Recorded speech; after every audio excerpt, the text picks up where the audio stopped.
रहा हूँ, ध्यान से देखिएगा। हम जो बात कर रहे हैं आपके राष्ट्रीय शिक्षा नीति 2020 के हम बारे में बात कर रहे हैं। देखिए, इसको थोड़ा समझिएगा। मैं डीपली लेके चल रहा हूँ, जितने भी बच्चे देख रहे हैं उसे डीपली लेके चलिएगा। जब हम पहले सबसे पहले अगर हम बात करते हैं सबसे पहले अगर हम बात करते हैं तो शिक्षा क्या है, आपके दिमाग में होना चाहिए कि हाँ, हम शिक्षा की बात तो करते हैं, पहले शिक्षा क्या होती है हम उस पर ज़्यादा गौर करेंगे। देखिए, इस पर गौर करना आवश्यक हो ऐसा जाता वाला है, क्योंकि और राम शिक्षा जी का को जो भी शाब्दिक अर्थ होता है। राम जी अपना की माइक यदि बंद करो। रखने को बड़े इसका जो शाब्दिक अर्थ होता है, सीखना और सिखाने की क्रिया, परंतु इसके व्यापक अर्थ भी देखने को हमें मिलते हैं या फिर शिक्षा की किसी भी समाज में। देखिए, जब हम आपके सामने जब हम टीचिंग एप्टीट्यूड पढ़ेंगे, सीडीपी का जो पोर्शन पढ़ेंगे, वहाँ पर भी शिक्षा से रिलेटेड शिक्षा क्या है, सीखने का प्रतिफलन किसे कहते हैं, तो वहाँ पर भी ये चीज़ें आती हैं। तो आप ये समझिएगा, पहले सबसे पहले हमें ये पता होना चाहिए कि शिक्षा क्या है, इस पर क्या कैसे गौर करना आवश्यक है, इसका शाब्दिक अर्थ क्या होता है, सीखने और सिखाने की प्रतिक्रिया परंतु इसके व्यापक भी अर्थ हमें देखने को मिलते हैं। किस ये कहता है कि शिक्षा किसी भी समाज, ये देखिए, समाज में चलने वाले निरंतर क्या है, सामाजिक प्रतिक्रिया है। देखिए, जो एक शिक्षा है एक ऐसी चीज है जो निरंतर, जैसे कि नदी का जो प्रवाह होता है वो निरंतर प्रवाहित, धीरे धीरे धीरे धीरे करके प्रवाहित रहता है। तो उसी प्रकार से जो शिक्षा है वो भी निरंतर क्या है, एक बहने वाली प्रतिक्रिया, जिसका उद्देश्य होता है, जिसमें मनुष्य की आंतरिक शक्तियों का विकास और उसके व्यवहारिक और विकसित किया जाता है, और शिक्षा द्वारा ज्ञान और कौशल में वृद्धि कर मनुष्य को योग्य नागरिक बनाना होता है। देखिए, शिक्षा के माध्यम से ही हम क्या कर सकते हैं, एक मनुष्य को हम योग्य व्यक्ति के रूप में उसको बनाने की कोशिश करते हैं, उसका मानसिक विकास करते हैं, उसका शारीरिक विकास करते हैं। तो ओवरऑल कहीं ना कहीं हम उसके चौमुखी विकास करने का कहीं ना कहीं हम क्षमता उसमें रखते हैं कि बच्चे का चौमुखी विकास यहाँ पर हो जाए। तो शारीरिक रूप में हम शिक्षा को इसी से रिलेटेड होकर देखते हैं।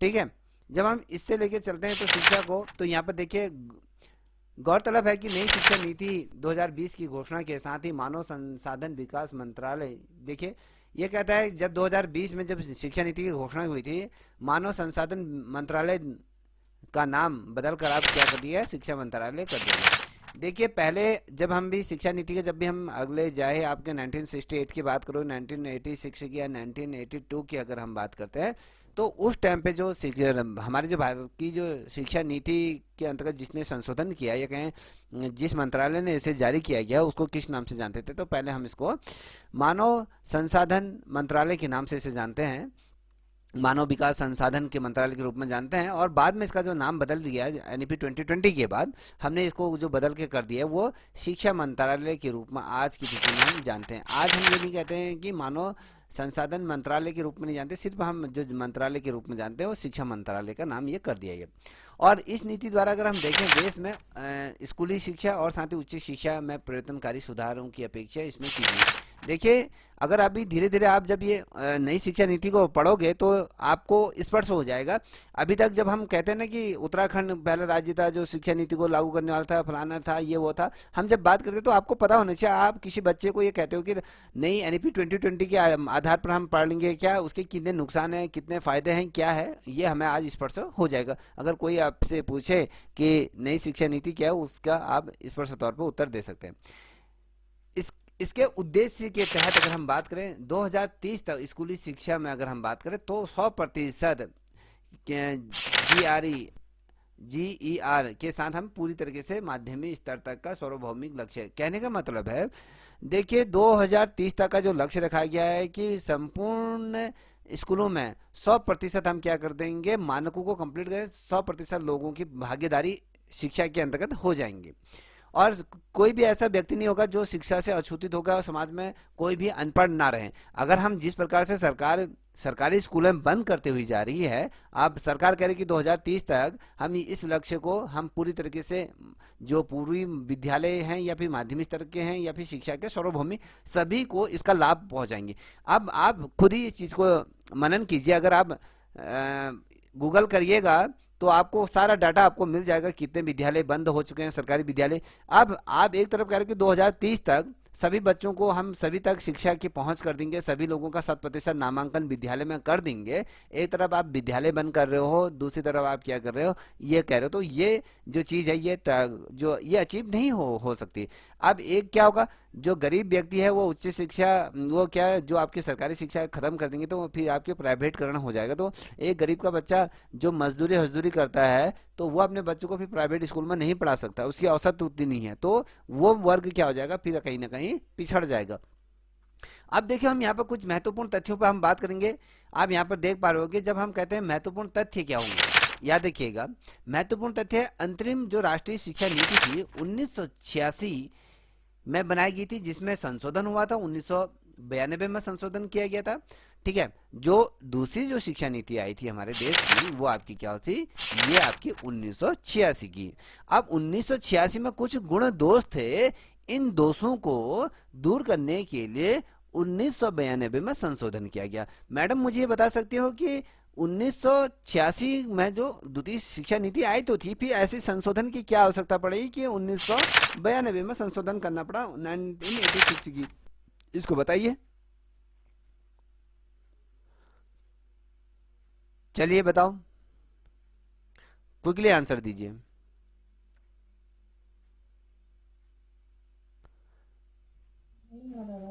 नहीं याद देखिए आ रहा परसों सर। बताया हमने, पिछली दफे बताया था, आप भूल गई हो तुम। अब देखिए इसी प्रकार से रहेगा तो फिर लेक्चरर में क्या होगा ये सोचिए। अब यहाँ पर देखिए, आप एक तरफ से क्लास की फीस पे कर रही हो, सब कुछ कर रही हो, फिर उसके बाद भी थोड़ा उसका फायदा न मिले तो क्या फायदा। देखिए यहाँ पर अगर हम बात करें, राष्ट्रीय शिक्षा नीति जो आई थी, अभी याद मैं आपको याद दिलाऊंगा तो सारा कुछ याद आ जाएगा। हमने कहा 1886 ये जो बनाई गई थी, इसमें दो 1992 में संशोधन। इसमें क्या हुआ था, जो इसमें जो चीजें छूट गई थी, इसमें क्या छूट गई थी कि महिलाओं को पूर्ण रूप से शिक्षा के अंतर्गत जोड़ना था। और जो बेसिकली अगर हम बात करें SC ST OBC और ये अल्पसंख्यक के जितने भी महिलाओं को था, जो उपेक्षा के कारण ये शिक्षा ग्रहण नहीं कर पा रही थी, तो उनको बेसिकली जो संशोधन हुआ था, इसको मद्देनजर रख के किया गया था। जो पिछड़ी अन्य जातियां हैं, उन जातियों को मुख्य शिक्षा में लाने का प्रयत्न किया गया था, इसीलिए इसमें संशोधन का, इसीलिए इसको जरूरत आन पड़ी। अब जब हम बात करते हैं वर्तमान शिक्षा नीति की, जब हम बात करते हैं तो वर्तमान जो शिक्षा नीति के अध्यक्ष के रूप में जो बने थे, इसके जो अध्यक्ष बने थे, वो आपके जो अंतरिक्ष जो वैज्ञानिक थे, आपके इसरो के जो चीफ रहे थे, अध्यक्ष रहे थे, कस्तूरी रंगन की अध्यक्षता वाली समिति ने ये रिपोर्ट के आधार पर इसे तैयार किया। अब इससे पहले मैं आपको थोड़ा सा बैक ले जाऊंगा, थोड़ा सा सरसरी निगाह में समझाने की कोशिश करूंगा क्या है। देखिए यहाँ पर आप देख पा रहे होंगे, हमने कहा कि नई शिक्षा नीति की जब हम बात करें, NEP 2020 की जब बात करते हैं, यहाँ पर देखिएगा इसको जारी करने की जो तिथि थी, किस तिथि को NEP 2020 जारी की गई थी, आपको पता होना चाहिए, 9 जुलाई 2020 को ये जारी की गई थी। और जारीकर्ता कौन था, अब देखिए यहाँ पर मैंने इसका पूरा नाम बता दिया। जारीकर्ता जो था आपका, ये मानव संसाधन विकास मंत्रालय, भारत सरकार द्वारा नई शिक्षा नीति 2020 को जारी किया गया था। और निर्माण, ये नीति निर्माण समिति के अध्यक्ष, जैसे हम कहते हैं ना कि प्रारूप समिति के अध्यक्ष के रूप में हम बाबा साहब अम्बेडकर जी को जानते हैं, तो उसी प्रकार से जो ये NEP 2020 बनी, तो इस की अध्यक्षता जिन्होंने की थी, वो आपके अंतरिक्ष वैज्ञानिक जो थे डॉक्टर KN कस्तूरी रंगन, जो ये इसरो के पूर्व अध्यक्ष भी रहे थे। तो इनके अध्यक्षता में जो NEP 2020 थी, इसको तैयार किया गया। तो इतना समझ में आ गया होगा। अब बात करेंगे, देखिए नई शिक्षा नीति द्वारा प्रस्तावित नीति, अगर प्रस्तावित जो नीति थी उसमें क्या था, इसमें कहा गया था कि जो राष्ट्रीय जो शिक्षा नीति थी 1986, जो हमारी दूसरी जो शिक्षा नीति थी, इसके बाद इसको जो रिप्लेस करेगी वो NEP 2020 इसको क्या करेगी, रिप्लेस करेगी। क्योंकि तीसरी शिक्षा नीति के रूप में कौन सा आई, हमारी NEP जो 2020 आई थी। अब क्वेश्चन ये बनेगा, जैसे मीनाक्षी के दिमाग में बन रहा होगा कि सर आप तो यहाँ पर कह रहे थे कि 1992 में संशोधन भी किया गया था, तो ये संशोधन हुआ था, मगर इसमें शिक्षा नीति कोई तीसरी शिक्षा नीति नहीं आई थी, सिर्फ इसमें संशोधन हुआ था। तो हम जो शिक्षा नीति, दूसरी जो शिक्षा नीति को मानेंगे, 1986 को हम दूसरी शिक्षा नीति मानेंगे। ठीक है, अब यहाँ पर देखिए ये कहता है कि भारत की प्रथम शिक्षा नीति कौन सी रही थी, तो भारत की जो प्रथम शिक्षा नीति रही थी वो आपके 1968 की जो शिक्षा नीति थी, ये आपकी भारत की प्रथम शिक्षा नीति के रूप में हम इसको जानते हैं। जब हम कहते हैं कि आपकी परीक्षा के दृष्टिकोण से कुछ महत्वपूर्ण तथ्यों को आपके सामने रख रहा हूँ, ये परीक्षा के मद्देनजर बहुत ही ज्यादा महत्वपूर्ण है। अगर आप जब परीक्षा के दृष्टिकोण से इन प्रश्नों को देखोगे तो आपके समझ में आ जाएगा। जब अभी हम तो आपको सामने कुछ चीजें रख रहा हूँ, फिर आपको विस्तार से फिर ले जाऊंगा। देखिए हमने कहा कि राष्ट्रीय शिक्षा नीति 2020 जो थी वो 1968 पहली थी, दूसरी आपके ये 1986 थी। ये जो फर्स्ट सेकंड थर्ड ये जो तीन जो शिक्षा नीति थी, ये स्वतंत्र भारत की क्या थी, ये शिक्षा नीति थी। जो स्वतंत्र भारत की पहली शिक्षा नीति 68 थी, फिर 86 थी, फिर एनईपी 2020 ये रही, तो तीसरी शिक्षा नीति के रूप में हम जिनको जानते हैं। हमने ये कहा था आपसे, मैंने ये कहा था कि जो मानव संसाधन विकास मंत्रालय का नाम बदलकर, जब अभी पूर्व में मैंने अभी जिक्र किया था बेटा आपसे, मैंने कहा था क्या नाम बदल दिया था, ये हमने ये कहा कि इसको जो कहा गया है, ये हमने कहा कि शिक्षा मंत्रालय के नाम से आप जानते हैं। अब आप ये नहीं कहोगे कि अब कभी क्वेश्चन पूछा जाएगा, ऐसा भी पूछा जा सकता है, दिमाग घुमाने के लिए पूछा जाएगा कि वर्तमान समय में जो शिक्षा नीति को जो जारी करता है उसका वर्तमान में क्या नाम है। ठीक है, यहाँ पर दिया गया मानव संसाधन विकास मंत्रालय एक दिया जाएगा, फिर दिया रहेगा आपका शिक्षा मंत्रालय दिया जा सकता है, फिर आपको दिया जा सकता है वाणिज्य कार्य, इस टाइप से अलग अलग दिया जाए तो आपको पता होना चाहिए ये आपके शिक्षा मंत्रालय के रूप में जानते हैं। हमने आपसे ये कहा कि इस बार जो नया पैटर्न आया है, नया पैटर्न क्या था, जो आपने पहले पहले जो 86 में देखा था, या जब संशोधन हुआ था 92 में जो संशोधन हुआ था, 86 में क्या था, 10+2+3 की ये व्यवस्था थी। अब जब ये एनईपी 2020 आई, इसका जो मूल ढांचा चेंज हुआ, इस मूल ढांचे में 5+3+3+4 का मॉडल इस बार ये केंद्र सरकार लेके आएगी, जो कस्तूरी रंगन की अध्यक्षता में ये मॉडल लाया गया। जो ये मॉडल था, जो पहला मैं ये देख पा रहे होगे, पांचवा जो था, यहाँ पर थोड़ा सा मैं इसको बता देता हूँ। जो पांचवा वाला मॉडल था उसे कहते हैं फाउंडेशन कहते हैं। जो तीसरे वाला मॉडल था 5+, यहाँ पर प्लस कर देता हूँ, देखिए यहाँ पे देखो 5+3। अब 3 क्या है, प्राथमिक स्तर की शिक्षा को 3 कहा जाता है। फिर कहा गया है, फिर 3 जोड़ दिया है, फिर जो कहा गया है कि इसको माध्यमिक स्तर की शिक्षा के अंतर्गत जोड़ा गया। फिर अगर हम बात करें जो चौथी है +4 की, अगर हम बात करें तो ये क्या है, सेकेंडरी स्कूल की शिक्षा के तौर पे हम इसको देखते हैं। तो आई थिंक मुझे लगता है कि इतना तो समझ में आ ही गया होगा। आ रहा है?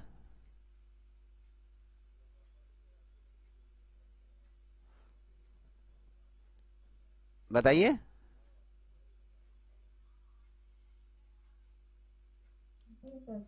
जी सर। ठीक है, ये समझ में आ गया हो। अब देखिए हमने जो मैं बात कर रहा था आपसे, मैंने कहा कि जो ये 5+3+3+4 का जो है ना, अब हम बात करेंगे इसका थोड़ा सा, ये 5 का वो अंतर निकालते हैं। देखिए 5 का किस प्रकार से, 5 को किस कैटेगरी में रखा गया है। 5 जो रखा गया है वो 3 वर्ष की जो शिक्षा रहेगी, वो आंगनबाड़ी या फिर प्री स्कूल, जिसे हम प्रे गुल्लू के नाम से भी याद करते, किंडरगार्टन जिसे हम जानते हैं। तो ये जो पहला जो बच्चा होगा 1 से लेकर 3 वर्ष की जो शिक्षा ग्रहण करेगा, यदि 3 वर्ष की जो शिक्षा ग्रहण करेगा, तो ये जो करेगा वो आपके आंगनवाड़ी या फिर जो प्री स्कूल जिसे हम प्ले ग्रुप कहते हैं, तो वहां पर वो शिक्षा ग्रहण कर। उस टाइम की इस बच्चे की एज क्या होगी, जब वो 3+ वाली जो 3 की जो 3+2 हम यहाँ पर देखेंगे, तो 3 साल की जो शिक्षा ग्रहण करेगा, तो उस समय उसकी आयु जो होगी वो 3 से 6 साल की उसकी आयु होगी। और जब बच्चा 2 साल की जो शिक्षा ग्रहण करेगा, 2 साल 3 साल तो उसने प्री और आंगनबाड़ी में जो पढ़ रहा है वो 3 से 6 साल की उसकी एज होगी। अब जो 2 साल की जो शिक्षा रहेगी वो कौन सी रहेगी आपके, वो कक्षा 1 से 2 तक जाता है। जब वो कक्षा 1 में जाएगा तो उसकी एज क्या होनी चाहिए, 1 से 2 में जब जाएगा कक्षा 1 में, अगर आज के डेट में अगर आप बच्चे का एडमिशन 1 में कराओगे तो आपके बच्चे की एज 6 साल होनी चाहिए। अगर 6 साल से कम है तो वो आपके बच्चे को 1 में बिल्कुल भी नहीं रखेंगे। तो ये गाइडलाइन है, तो इसको याद रखिएगा। तो जो ये है आपका जो आयु का अगर हम बात करें, तो 6 से लेकर 8 साल तक के बच्चों को किसमें भेजा जाएगा, कक्षा 1 से लेकर 2 तक का। यहाँ पर हमने क्या करा, +2 कर दिया। अब यहाँ पर आप हमें 3+2 कितना हो गया, 5 हो गया। बोलिए, ये समझ में आया?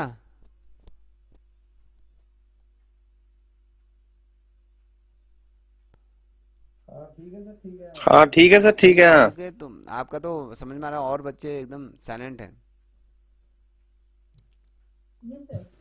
जी सर। ठीक है, ये हमने जो बात करी कि 3+2, ये हो गया आपका 5। ये 5 वाला जो अंतर था, ये 5 वाला अंतर को समझ लेंगे। 5 क्या था? अब अगर कोई आपसे पूछेगा 5+3+4 का मॉडल क्या है, पहले 5 को मैं, अगर मेरे से आप, मैं आपसे मान लो मैं बच्चा हूँ, मैं कहता हूँ कि 5+3+3+4 क्या है मैम, मैं कहूँगा, मैं अगर आपके बच्चे पूछेंगे मम्मा कि 5 क्या है, आप बच्चे को क्या समझाओगे? आप बच्चे को नहीं समझा पाओगे जब तक ये नहीं समझोगे, आप अपने दिमाग को खुजलाने में लग जाओगे। अब आप क्या समझाओगे? कहोगे 5 तक की क्या है, आप कहोगे 1 से लेके 5 तक के जो बच्चे पढ़ते होंगे उनको 5 में रख दिया है, तो अभी तक तो दिमाग में यही चल रहा था। तो आपको पता होना चाहिए 3 साल का जो रहेगा, 3 साल की जो क्राइटेरिया है वो आपका क्या होगा, आंगनवाड़ी या प्ले ग्रुप में वो पढ़ेगा, जिसमें उसकी 3 से लेकर 6 वर्ष की आयु की। जो 2 साल के, जब हम कह रहे हैं कक्षा 1 से लेकर 2 साल, ये कक्षा 1 से लेकर 2 साल की हम बात कर रहे हैं यहाँ पर, तो ये जो होगा 2 साल की होगी, जिसमें कक्षा 1 से लेकर 2 में वो बच्चा जाएगा, 6 से 8 साल के हो गए। इसको जो नाम दिया गया, इसको फाउंडेशन नाम से हम इसको जानते हैं, फाउंडेशन। अब बात करते हैं 3 की, अगर बात करते हैं तो यहाँ पर आप देख पा रहे हो कि तीसरा जो है ये कहता है कि अगर जब बच्चा तीसरे में जाएगा तो उसकी जो ये तीसरा जो है, देखिए तीसरी की जो कक्षा हम कह रहे हैं, तो 3 साल इसमें कैसे लगेंगे? जब बच्चा कक्षा 3 से लेके 5 तक अगर हम बात करें तो उसकी आयु कितनी होनी चाहिए? 8 से लेके 11 साल उसकी होनी चाहिए।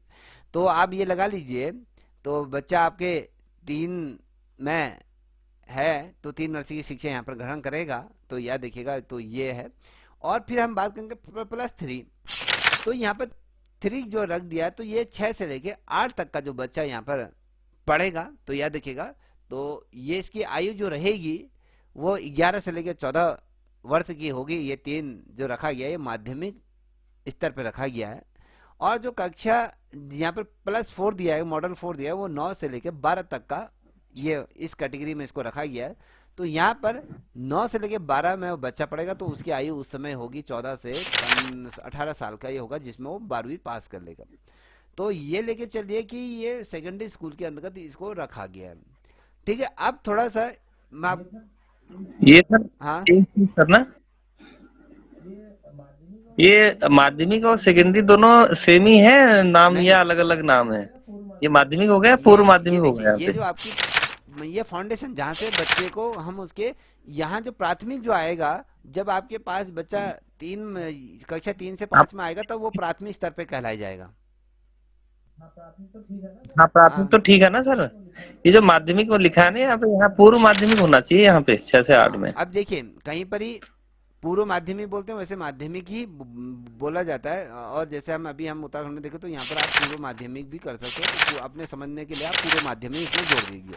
तो जो कैटेगरी जो क्योंकि सेकेंडरी जो होता है ना सर, माध्यमिक जो हुआ ना हाँ मैं सेकेंडरी समझ हुआ गया, कक्षा 6 से लेकर आपके 9 तक का, जो 12 तक का जो होता है, 12। तो उसमें हम आते हैं। तो इसमें इस बार का ये जो शेड्यूल दिया है, तो इस प्रकार से इसे विभाजित किया गया। ठीक है, अब देखिए, अब थोड़ा सा मैं आपको विस्तार में ले जा रहा हूँ, फिर सर ये हाँ माध्यमिक ही तो, सर माध्यमिक ही तो बोला जाता है बोला सर। जाता है। प्राथमिक और माध्यमिक और फिर सर उच्च अब माध्यमिक। देखिए यहाँ पर सर का कहना ठीक है, पहले प्राथमिक होता है, फिर पूर्व प्राथमिक होता है, फिर माध्यमिक होता है, फिर पूर्व माध्यमिक होता है, फिर सेकेंडरी होता है, तो इस प्रकार से दिया रहता है। तो बेसिकली अभी यहाँ पर देखिए, तो जो ये इसके आधार पर आप इसको समझने की कोशिश कीजिए, ज़्यादा उलझो मत। ठीक है, प्राथमिक, माध्यमिक और सेकेंडरी स्कूलों पे ये विभाजित कर दिया गया। अब थोड़ा सा विस्तार को लेके चलता हूँ। यहाँ पर देखिए, हमने क्या कहा कि जो अध्यक्ष के रूप में जिन्होंने अपनी भूमिका निर्वाह करी थी, वो कस्तूरी रंगन की अध्यक्षता में ये रिपोर्ट सबमिट हुई। और नई शिक्षा नीति 2020 के तहत अगर हम बात करें, तो यहाँ पर हमने कहा कि 2030 तक सकल नामांकन अनुपात जो रहेगा 100% लाने का ये लक्ष्य रखा है। तो मैंने आपको बता दिया 100% ये लक्ष्य सिर्फ हवाई बातें हैं, ये कुछ नहीं होने वाला। और यहाँ तक कि अगर हम जो हमने कहा 2030 जब आएगा, तो यहाँ पर देखना, जो बच्चों का हम जब यहाँ पर 100% की बात कर रहे हैं, तो ये रेशियो घटकर कहीं 70 में आ जाए, क्योंकि सरकारी स्कूलों में जो बच्चे पढ़ रहे हैं, अगर हम कहें 20% जो जनसंख्या 20% जो जनसंख्या निवास करती है वो नगरीय क्षेत्रों में निवास करती है, 80% जो जनसंख्या जो निवास करती है वो भारत के ग्रामीण क्षेत्रों में, गांव घरों में क्या है, निवास करती है। तो अगर आप सरकारी विद्यालय अगर बंद हो रहे हैं, जिस प्रकार से जिस गति से सरकारी स्कूल बंद हो रहे हैं, तो उस प्रकार से लेके चलिए, ये दायरा तो आपका जहाँ 100 कह रहे थे वहाँ तो घट के 70 में आ जाएगा। हमने आपसे बात करी की थी 1968 में, हमने कहा था कि जीडीपी का आपका कितना 6.5% 6% के आसपास आपका जीडीपी का खर्चा होगा शिक्षा के क्षेत्र में। और हम आज भारत के आज़ादी का अमृत उत्सव मना रहे हैं। हम कह रहे हैं कि विश्व गुरु जब हम बनने जा रहे हैं तो हमारे विश्व गुरु बनने में हमारी जो शिक्षा नीति में जो पैसे खर्च किए जा रहे हैं वो आपके 2.5% वर्तमान समय में ये खर्च किया है। तो सोच लीजिए कि हम कौन से विश्व गुरु बन रहे हैं, किस तरीके के विश्व गुरु बन रहे हैं। तो बेसिकली हम जो विश्व गुरु बन रहे हैं हिंदू मुस्लिम करने में विश्व गुरु निश्चित रूप में बन जाएंगे। अब यहाँ पर देखिए ये कहता है कि नई शिक्षा नीति के अंतर्गत जो केंद्र और राज्य के सहयोग से शिक्षा के क्षेत्र पर हमने कहा था 6% हिस्सेदारी में सार्वजनिक व्यय का लक्ष्य रखा गया। अब कह रहा है कि जीडीपी का 6%, तो 6% इसमें भी बोल रहा है। जो ये तो आपका अगर आप देखोगे 1968 की जो शिक्षा नीति थी उसमें स्पष्ट तौर पे कह दिया था, ठीक है। हिस्से में क्या कर रहा है, इतना अभी भी कह रहा है कि ये क्या कर रहा है, राज्य और केंद्र सरकार मिलकर क्या करेंगे, शिक्षा के क्षेत्र में जो जीडीपी के 6%, जो हमारा जो जीडीपी है, चाहे वो राज्य स्तर का जो बजट जारी करती है, अगर मान लो एक तो केंद्र सरकार बजट जारी करता है ओवरऑल पूरे भारत के लिए, अगर हम कहें जैसे विश्वविद्यालय छोटे मोटे सभी के लिए करता है, तो ये तो एक तरफ जो भारत का जो बजट है उसमें से 6% आपका क्या होगा, बजट आपका शिक्षा में भी होगा। और राज्य सहयोग, अब राज्य सरकार भी क्या करे, जब आपका जो बजट जो पेश होता है तो उसमें भी कह रहा है कि 6% आपकी जो राज्य की जो शिक्षा है उस शिक्षा व्यवस्था को उसको सुधारने और बेहतर बनाने के लिए 6% आपकी क्या होनी चाहिए, हिस्सेदारी इसमें होनी चाहिए, मगर वो नहीं हो रहा है। तो यहाँ पर आप देख पा रहे हो नई शिक्षा नीति की घोषणा के साथ ही मानव प्रबंधन मंत्रालय का नाम परिवर्तित करके यहाँ पर क्या है, शिक्षा मंत्रालय कर दिया गया। तो याद रखिएगा, मैंने पूर्व में भी बता दिया। अब यहाँ पर देखिए ये कह रहा है कि जो शिक्षा नीति के प्रमुख बिंदुओं पर हम बात करेंगे, राष्ट्रीय शिक्षा नीति एनईपी 2020 की हम कुछ महत्वपूर्ण चीजों में बात करें। अब देखिए शिक्षा, स्कूली शिक्षा संबंधित कुछ प्रावधान दिए गए हैं, यहाँ पर देखिएगा। अब यहाँ पर आपको थोड़ा सा सर यहाँ पर थोड़ा समझाने की कोशिश करूंगा, क्योंकि ये जो नोट से बनाए गए हैं ये तो मैंने अपने हाथों से विस्तार से बनाए गए हैं, थोड़ा वो पहले बने थे, तो आपको थोड़ा समझ में आ जाएगा। जब ये किताब भी आपके पास पहुंच जाएगी तो भी और बेहतर समझ में आ जाएगा। तो ये कहता है कि नई शिक्षा नीति 5+3+4 का जो डिजाइन वाली जो शिक्षा शैक्षणिक जो संरचना का प्रस्ताव ये दिया गया था, जो कि 3 से लेकर 18 वर्ष के आयु के बच्चे इसमें सम्मिलित होंगे। पहले क्वेश्चन बनता है, जो 5+3+3+4 का जो मॉडल जो लागू किया गया है एनईपी 2020 के अंतर्गत, इसमें कितने साल के बच्चे इसमें शिक्षा ग्रहण करेंगे, ठीक है। यहाँ पर दिया है 3 से लेकर 18। अब वहां पर पूछा जाएगा 6 से लेकर 14, फिर कुछ ऐसे दिया जाएगा। तो वहां पर आप भ्रमित मत होइएगा, अपने दिमाग में ये चीज बैठा लीजिएगा कि भैया 3 से लेकर जो 18 साल के जो बच्चे हैं तो वो बच्चे इसमें सम्मिलित होंगे। और देखिए यहाँ पर कह रहा है कि 5 वर्ष की जो फाउंडेशन स्टेज जो है इसमें कह रहा है कि 3 साल का, यहाँ पर देखिए यहाँ पर 3 साल प्री प्राइमरी स्कूल और उसके बाद 1-2 ये जो कक्षा है तो ये रहेगी। और जो 3 वर्ष का है प्रोस्टेज स्टेज जो कहते हैं हम इसको, इसमें ये रखा जाएगा। और जो यहाँ पर देख पा रहे हो, तीसरा जो है ये कह रहे हैं 3 वर्ष की जो माध्यमिक शिक्षा की जब हमने बात करी, जिसे हम उच्च शिक्षा के रूप में भी, उच्च प्राथमिक अभी सर ने जो कहा था यहाँ पर आ गया वो उच्च प्राथमिक। ये कहता है कि 6, 7, 8 ये आपका ये क्लियर हो गया अनिल सर, कि या तो आप माध्यमिक कहो, मध्य माध्यमिक हो, या फिर उच्च। हाँ ठीक है, किधर है, पूर्व माध्यमिक भी कहते हैं उसको ना। ये भी हमने ये देख लिया कि 6, 7, 8 तक का। फिर उसके बाद जब आता है कि 4 साल की जो शिक्षा की जो व्यवस्था की गई थी वो माध्यमिक चरण में, जिसे हम कहते हैं इंटर कॉलेजों की जब हम बात करते हैं उसको हम माध्यमिक स्कूलों के अंतर्गत रखते हैं। बेसिकली अब आपके दिमाग में आएगा, आपने तो वहाँ सेकेंडरी तौर पे बोला था। देखिए यहाँ पर हमने एक शब्द का यूज करा था, ये सेकेंडरी जो हमने बात करी, तो ये सेकेंडरी बेसिकली जो कहा जाता है 11th और 12th को कहा जाता है। सेकेंडरी मतलब 2 साल का जो रहता है, तो 11th और 12th को वैसे हम इसको उसमें वर्णित करते हैं। तो ओवरऑल ये लेके चलिए, हम जब 4 साल की जो शिक्षा की जब बात करते हैं तो एक तो 9 आ जाता है, 10 आ जाता है, 11 आ जाता है, 12 आ जाता है। तो ये जो शिक्षा आ जाता है माध्यमिक स्तर पर आ जाती है, और ये तमाम चीज़ें समझिए। अब देखिए जब हम कहते हैं कि एनईपी 20 के तहत अगर हम कहें HHRO द्वारा जो हम अगर जिसे कहें होम मिनिस्टर ऑफ ये जो एजुकेशन जो ये है उसका नाम पूरा, तो इसके द्वारा अगर देखें तो बुनियादी साक्षरता और संख्यात्मक ज्ञान पर एक राष्ट्रीय मिशन, जिसे अगर हम बात करें तो ये जो मिशन था, हमने क्या कहा, बुनियादी साक्षरता और संख्यात्मक ज्ञान पर एक आधारित जो national mission of foundation and nursery की अगर हम बात करते हैं तो ये इसकी स्थापना की गई। याद रखिएगा 2020 में ये प्रस्ताव किया गया कि इसके द्वारा 2025 तक कक्षा 3, देखिए यहाँ पर कह रहा है कि 25 तक, जो अभी अगले साल आ रहा है, 25 तक जो कक्षा 3 के स्तर तक के बच्चों के लिए यहाँ पर आधारभूत कौशल जो सुविधाएं या फिर उनको कौशल सुनिश्चित किया जाएगा। बेसिकली ये लेके चले कि 2030 तक के न 25 तक की अगर बात करें, कक्षा 3 में जो पढ़ने वाले जो बच्चे हैं तो उनको आधारभूत सुविधाओं से सुसज्जित किया जाएगा। उनको उनके कौशल, जिसमें अगर कहें जैसे वो सीखना चाह रहे हैं, जैसे आपने अभी देखा होगा उत्तराखंड में ये रूपांतरण कार्यक्रम चल रहा है। अभी मुझे लगता है अनिल सर के स्कूल में भी रूपांतरण का अगर उनके स्कूल में बना है तो सर रूपांतरण के अंतर्गत आपको जैसे पता होगा, थोड़ा बताइए कि रूपांतरण के अंतर्गत क्या होता है। तो ये जो रूपांतरण के ही अंतर्गत इनको किया जा रहा है, जो 2025 तक का जो लक्ष्य रखा गया है ना। अभी सर इसमें बहुत बहुत ज्यादा काम चल रहा है ना, एनईपी में तो बहुत काम चल रहा है अभी, क्योंकि इसे ज्यादा अभी प्रारंभिक स्तर से इसको लागू किया जा रहा है ना। तो इसमें जो है अभी जो कुछ विद्यालयों को चुना गया है तो उन्हें निपुण विद्यालय घोषित किया जा रहा है।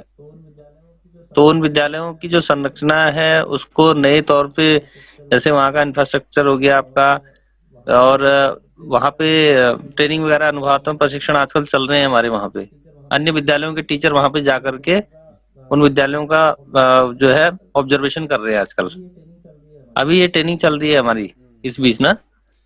अभी ये हाँ और अभी जो है इसमें प्रशिक्षण बहुत सारे चल रहे हैं हमारे, जो ये आपके ऐप के तौर पे चल रहे हैं हमारे ना। जिन हाँ, जैसे अभी परख वगैरह की बात आ रही थी, परख पे भी अभी बात चल रही है बच्चों का, उसमें डेली अभ्यास उसमें हो रहा है, ऑनलाइन स्तर पे हो रहा है। और जो हमारी आजकल शिक्षा विभाग में जो उपस्थिति लगाई जा रही है ना स्विफ्ट चैट के माध्यम से, आपके वहाँ भी होगा वो। हाँ तो वो बहुत बड़ा एक प्लेटफॉर्म है, उसके अंतर्गत बहुत छोटे छोटे बोर्ड बनाए गए हैं, तो उन बोर्डों पे काम चल रहा है। ये ऑनलाइन स्तर पे बहुत जोर शोर से काम हो रहा है इस पे आजकल। ठीक है। अब ये देखिए, जितने भी लोगों ने अभी रूपांतरण का नाम सुना होगा, रूपांतरण एक ऐसा कार्यक्रम है जो एनईपी 2020 के ही मद्देनजर रखते हुए कक्षा 3 तक के स्तर तक के बच्चों के लिए क्या है, आधारभूत कौशल सुनिश्चित करने के लिए क्या है, इसमें क्या किया गया है, ये क्या है, जनपद स्तर पर इस पे जो प्रतिभाग कर रहे हैं, जो बेसिकली ही जो जितने भी हम अगर बात करें जनपद में जितने भी ड्राइंग टीचर हैं, ड्राइंग टीचर इस रूपांतरण कार्य में अपना अहम योगदान निभा रहे हैं। वो प्रत्येक विद्यालयों को चयनित किया जा रहा है, उनकी टीम बनाई जा रही है जो बेहतर वर्क कर रहे हैं। तो वो क्या कर रहे हैं, प्राथमिक स्तर के जो विद्यालय या कहें कोई बाहर के कॉन्ट्रैक्टर भी उसमें लाए जा रहे हैं, बाहर के बच्चों को भी उसमें रोजगार, जैसे कि अगर रोजगार को बढ़ाने की अगर हम बात करते हैं, जैसे बीएफए हो गया, एमएफए वाले बच्चों को भी उसमें जोड़ा जा रहा है। उन बच्चों को एक विद्यालय का रंग रोगन उसमें उसको बेहतर बनाने के लिए उनको भी 10-15-20 हज़ार का वो अमाउंट दिया जा रहा है, सारा कुछ उनका मेहनताना उसमें दिया जा रहा है। तो वो स्कूल को जो रूपांतर का मतलब कि जो प्राथमिक विद्यालय है उस विद्यालय की कायाकल्प कर देना है। कायाकल्प का मतलब होता है कि जैसे प्राइवेट स्कूल होते हैं, प्राइवेट स्कूलों में आपने देखा होगा कि जब आप जाते हो तो एक अच्छी वाइब आ जाती है हमारे अंदर कि भैया वाओ, यहाँ पर तो एबीसीडी भी लिखेंगे, यहाँ पर तो ये चित्र बने हैं, यहाँ पर तो बच्चों के बैठने के लिए जो स्टूल हैं या फिर डिजिटल बोर्ड है। जो एक प्राइवेट स्कूल में जो आपको देखने को मिलता है वो सारा कुछ आपको सरकारी विद्यालयों में भी अब देखने को मिल रहा है कि बच्चे किस प्रकार से पढ़ते हैं, क्या क्या उनकी एक्टिविटी रहती है, वो सारी चीज़ें यहाँ पर देखने को मिलती है। अब बात करेंगे, ये देखिए राष्ट्रीय शिक्षा नीति 2020 क्या है, इसको थोड़ा समझने की कोशिश कीजिएगा। ये नई राष्ट्रीय शिक्षा नीति एनईपी 2020 भारतवर्ष में अगर हम बात करें तो 21वीं शताब्दी की ये पहली शिक्षा नीति है।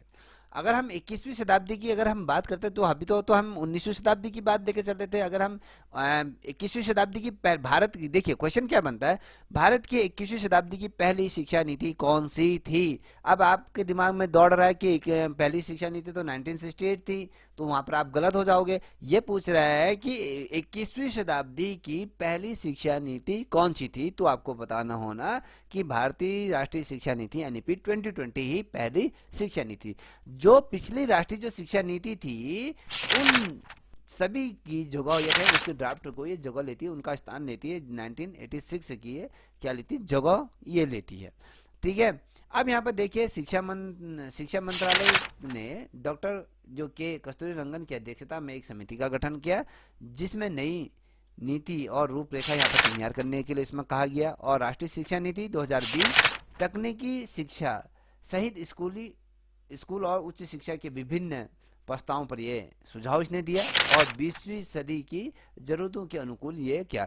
आज की अगर हम बात करें, आज हमारी जो जरूरतें क्या है, आज अगर हम कहें, अगर हम शिक्षा के क्षेत्र में अगर हमारी जो मेन जो नीड जरूरत है वो हमारा क्या है, सोशल मीडिया या कहें फिर आपके ऑनलाइन प्लेटफॉर्म ही आज का हमारा क्या है, शिक्षा का सबसे बड़ा हथियार है।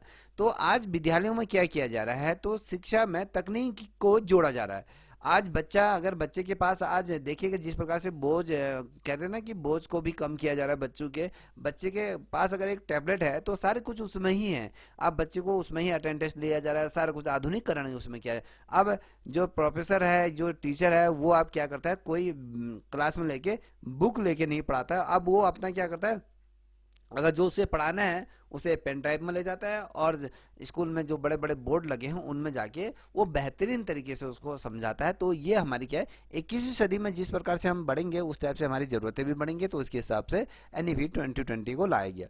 देखिए ये कहता है कि एनईपी 2020 5 मूल आधार स्तंभ ये पहुंची, ये 5 इसके क्या है, मूल आधार स्तंभ है। देखिए कभी क्वेश्चन पूछा जाता है कि एनईपी 2020 के कितने मूल आधार स्तंभ हैं, इसके मूलाधार कितने हैं, तो 4 5 6 7 ऐसे करके दिया जा सकता है। तो आपको पता होना चाहिए कि 5 इसके क्या है, आधारभूत स्तंभ हैं। पहले क्या था, पहुंच, इक्विटी, गुणवत्ता, सामर्थक और जवाबदेही।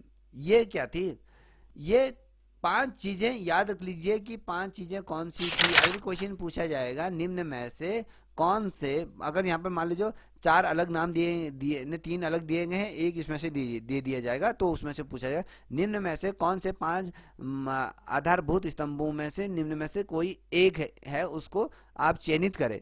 तो आपको पता होना चाहिए कि इक्वलिटी क्या है, पहुंच क्या है, गुणवत्ता क्या है, सार्थकता क्या है, जवाबदेही क्या है। ये 5 चीजों पर बेसिकली अगर हम बात करें एनईपी 2020 टिकी है। तो जवाबदेही किसकी होनी चाहिए, तो ये तमाम चीजें इसमें तय करती है। अब ये कहता है कि जो ये नीति है सशक्त विकास के 2030 के एजेंडे के अनुरूप कार्य करेगी। 2000 इसको ज्यादा लंबा नहीं रखा गया है। 2030 की अगर हम बात करें, बेसिकली 10 साल का ये रखा गया है। एनईपी 2020 की अगर हम बात करें तो 10 साल का ये दायरा रखा गया, तो उसके बाद जब इसमें कुछ बुनियादी चेंजेस होंगे तो वो किए जाएंगे। तो बेसिकली अभी हम ये लेके चलें कि 2030 तक का ये एजेंडे को सेट करके रखा गया है। इसी के अनुरूप एनईपी 2020 को किया गया, बनाया गया। और देखिए इस शिक्षा नीति का अगर उद्देश्य की बात करें तो स्कूल और कॉलेजी शिक्षा को अधिक समग्र और लचीला और बहुविषयक बनाकर भारत को एक जीवंत और ज्ञान समाज और वैश्विक ज्ञान और महाशक्ति में बदलना, और प्रत्येक छात्र की अद्वितीय क्षमताओं को सामने लाना। अब मुझे बता सकते हो, इसमें एक शब्द आ रहा है कि छात्र की अद्वितीय क्षमताओं को सामने लाना। बता सकते हो अद्वितीय क्षमताएं क्या हो सकती हैं उसकी, चलिए जल्दी बताइए।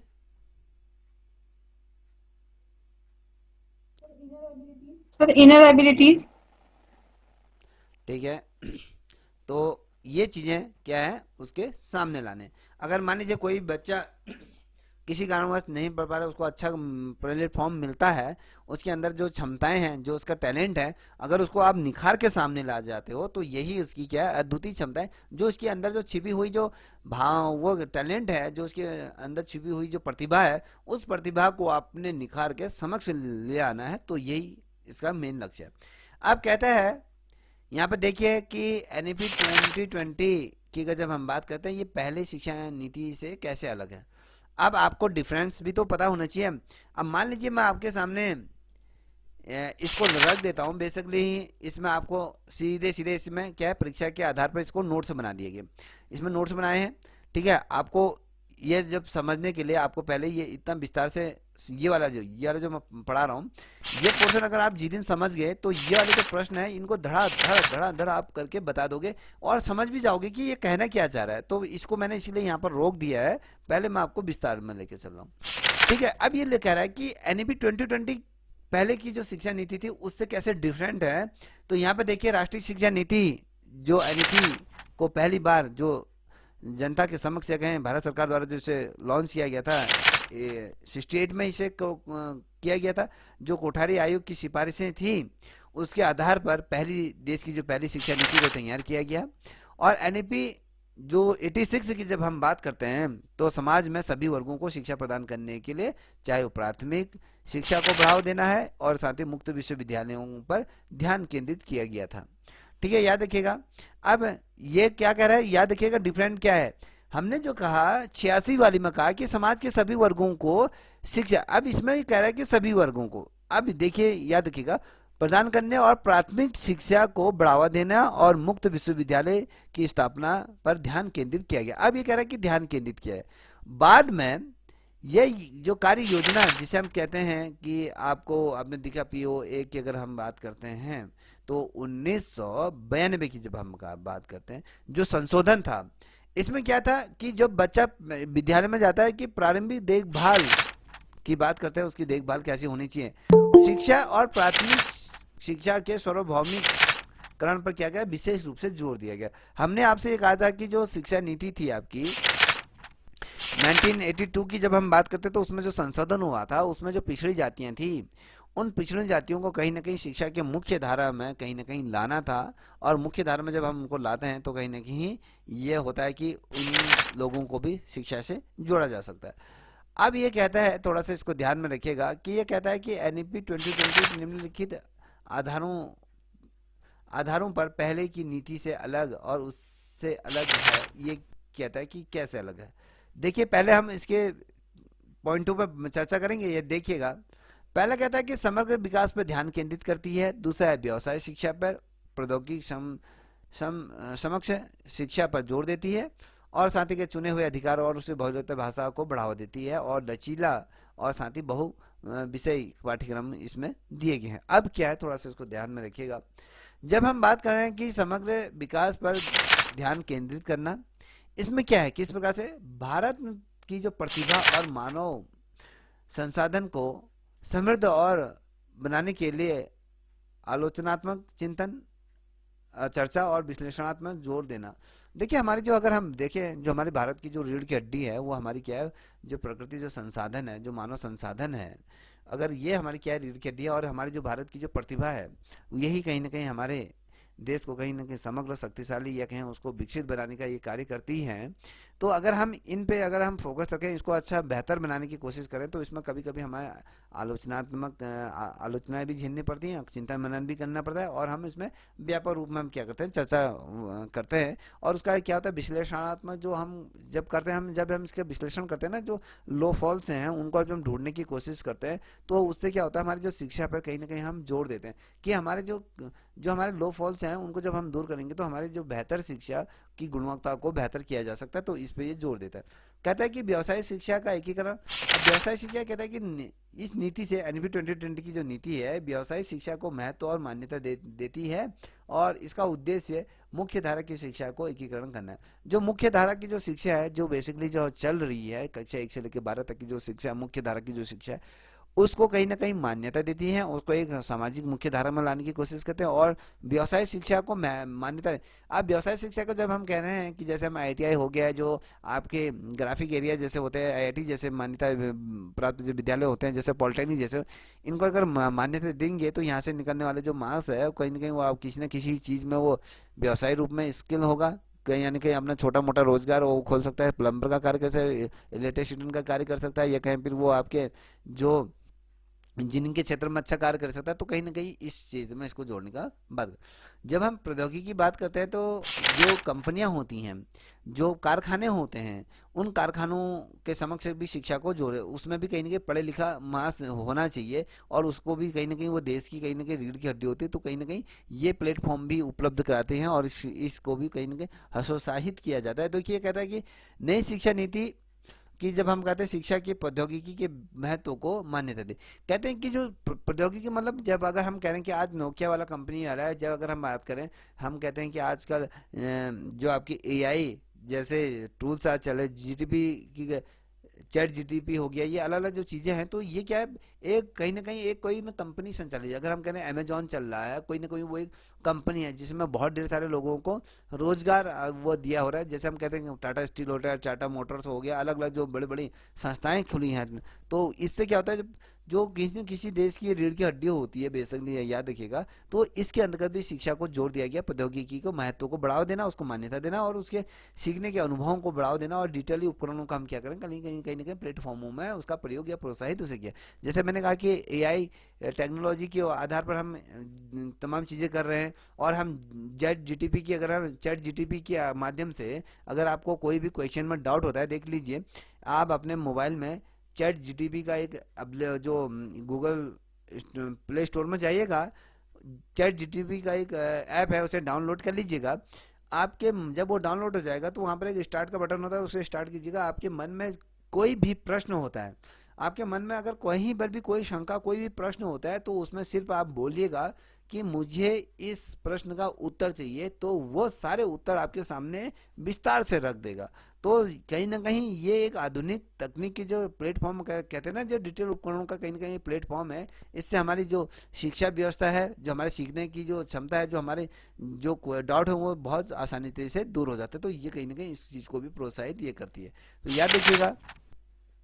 अब देख के कहते हैं कि चुनने चुनने के अधिकार के साथ बहुभाषिता को बढ़ावा देना। अब नीति, इस नीति में अगर कहें बहुभाषिता के महत्व पर जोर दे दिया जाता है, जो अत्यंत लचीलेपन और अंग्रेजी और हिंदी के साथ क्षेत्रीय भाषाओं का भी कहीं ना कहीं प्रोत्साहित कर। जैसे हमने कहा कि जो त्रिभाषाई सूत्र की जब हम बात करते हैं, इसमें भी वही करके अपनी क्षेत्रीय भाषा, जो आपकी लोकलिटी की जो भाषा है, उसको महत्व देना चाहिए, और क्षेत्रीय भाषा को महत्व देना चाहिए, और साथ ही आपकी राज्य की भाषा है, जो आपकी जिस लैंग्वेज में, अगर हिंदी इंग्लिश में जिसमें भी जानना चाहे, तो उन क्षेत्रों को बेसिकली बढ़ावा देना चाहिए।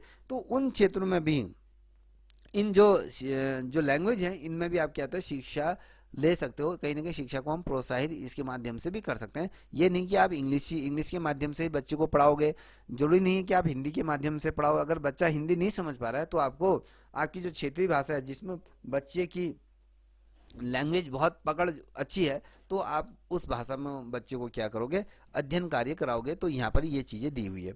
तो ये देख लीजिए। अब कहता है कि लचीला और बहु विषयक पाठ्यक्रम। अब एनईपी 2020 में संसाधनों को अधिक आंतरिक और स्वायत्त प्रदान करने के लिए चयन, स्कूल में सॉफ्टवेयर प्रशिक्षण, कैडेट का भी क्या हस्तांतरण और एकीकरण विकास प्रणाली। देखिए, अगर हम बात करें लचीला जो पाठ्यक्रम, इसलिए होना चाहिए कि इसमें जो स्वायत्त संस्थान होते हैं, अगर कहें जो केंद्र सरकार द्वारा उनको जो ग्रांट दी जाती है, और यहाँ पर भी क्या होता है, विषय चुनने का अधिकार होता है, स्कूल में किस प्रकार से सॉफ्टवेयर के द्वारा प्रशिक्षण दिया जाए। आज अगर हम कहें, मान लीजिए मुझे किसी टीचरों को, अगर टीचरों का सम्मेलन हो रहा है, डाइट जैसे संस्थानों में जब टीचरों को प्रशिक्षण दिया जाता है, ये नहीं कि अब पहले होता था कि चार्ट बना के लाते थे, चार्ट में वो बताया जाता था, आपने चौक पकड़ी, चौक पकड़ने के बाद बोर्ड में उसको समझा रहे हो, तो उतना समझ में नहीं आता था। आज क्या है, आपको क्या है ना, एक आपको पीपीटी तैयार करनी है, पीपीटी तैयार करने के बाद आपको सीधे मीटिंग हॉल में पहुंच जाना है। तो आपको जो सॉफ्टवेयर के आधार पर आप क्या करते हैं, बेहतरीन तरीके से क्या कर सकते हैं, आप उस प्रशिक्षण को संपादित कर सकते हैं। अगर हम कहें, जैसे अगर आज की तकनीक में हम एआई के तौर पे कह रहे हैं, या फिर हम बात करें चैट जीटीपी की, जैसे मैंने बात करी, तो ये आधुनिकीकरण है। तो कहीं ना कहीं हम जब इनका हस्तांतरण करेंगे, तो एकाधिकार प्रविष्टियों का निकासी का भी कहीं ना कहीं प्रदान होगा। तो बेसिकली अगर देखें, तो इस क्षेत्र में कहीं ना कहीं क्रांति लाने की हम बात करते हैं। तो ये इसका क्या था, ये था। अब देखिए यहाँ पर क्या कहता है, एनईपी 2020 के तहत क्या लक्ष्य रखे गए थे, क्या लक्ष्यों का निर्धारण किया गया है। तो यह देखिए, अब लक्ष्य क्या थे, इसको बनाने का उद्देश्य क्या था, इसको लक्ष्य क्या निर्धारित था। अगर मैं कहूँ आपका गोल क्या था, अब देखिए, अभी आप पढ़ क्यों रहे हो, आपका सिर्फ एक गोल है कि कहीं ना कहीं अच्छे नंबरों से कहीं ना कहीं हम लेक्चरर के परीक्षा को उत्तीर्ण कर लें, और एक कहीं ना कहीं प्रवक्ता के पद पर हम कार्य करें।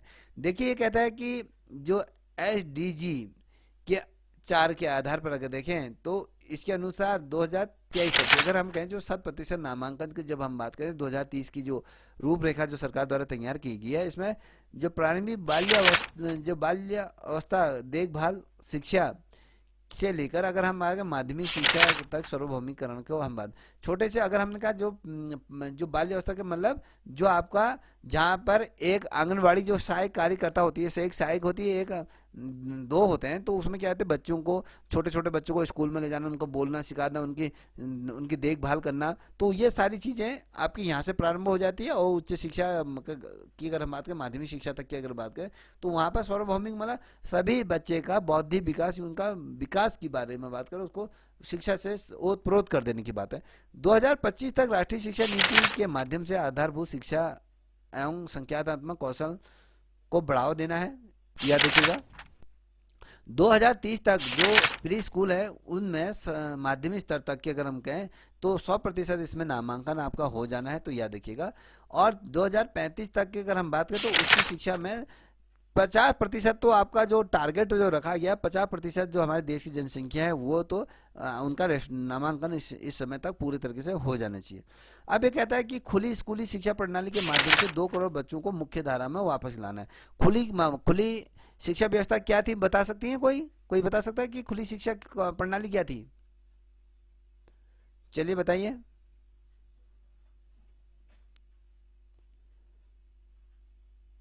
चलिए, आवाज आ रही तो बताइए।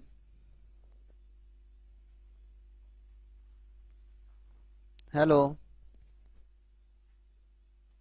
नहीं मैंने पता सर। कितनी बार पढ़ा दिया बेटा? हमने कहा जब खुली शिक्षा की बात करते हैं, जैसे आपका क्या होता है, इंदिरा गांधी मुक्त विश्वविद्यालय इग्नो में हो गया, आपके ओपन यूनिवर्सिटी हो गया, तो इससे क्या हो गया, ये प्रणाली जब लाएगी जाएगी तो इससे बच्चों को मुख्य धारा में वापस लाया जा सकता है। जो बच्चे मान लीजिए जिनके घर से महाविद्यालय बहुत दूर है या यूनिवर्सिटियां बहुत दूर है, दूरस्थ क्षेत्रों में जो बच्चे हैं जो रेगुलर तरीके से बेसिस पे शिक्षा ग्रहण नहीं कर पाए, उनकी उच्च शिक्षा छूट जाती है, तो इसके माध्यम से क्या होगा, जैसे इग्नो जैसा हो गया और साथ ही आपके ओपन यूनिवर्सिटी के माध्यम से यहाँ पर अगर 2 करोड़ बच्चों को मुख्य धारा में शिक्षा से जोड़ने का लक्ष्य रखा गया है। याद रखें 2 करोड़ बच्चों की हम यहाँ पर बात करें तो खुला विद्यालय क्या होता है, जहाँ पर सभी लोग क्या कर सकते हैं, अपनी शिक्षा को कंटिन्यू कर सकते हैं। अगर आप मान लो खेत में धान गोड़ रही हो या भी भैंस पाल रही हो या कुछ भी कर रही हो, घर में बैठी हो या कुछ भी करो, आप कॉलेज नहीं जा रही हो, सिर्फ आपने अपना नामांकन करा, आपके घर किताबें आती हैं, आपको क्या करना है, साल में अगर 5 जो पेपर होते हैं उन पेपरों को, जैसे सेमेस्टर की बात करें, जो भी जितने दिन पेपर होते हैं उतने दिन आपको अपने निकटतम विद्यालयों में उसको पेपर देने जाना पड़ता है। तो ये मुख्य धारा में ऐसे बच्चों को लाने की बात की गई। शिक्षकों को 2023 तक की अगर बात करें उसमें मूल्यांकन में सुधार के लिए तैयार करना है।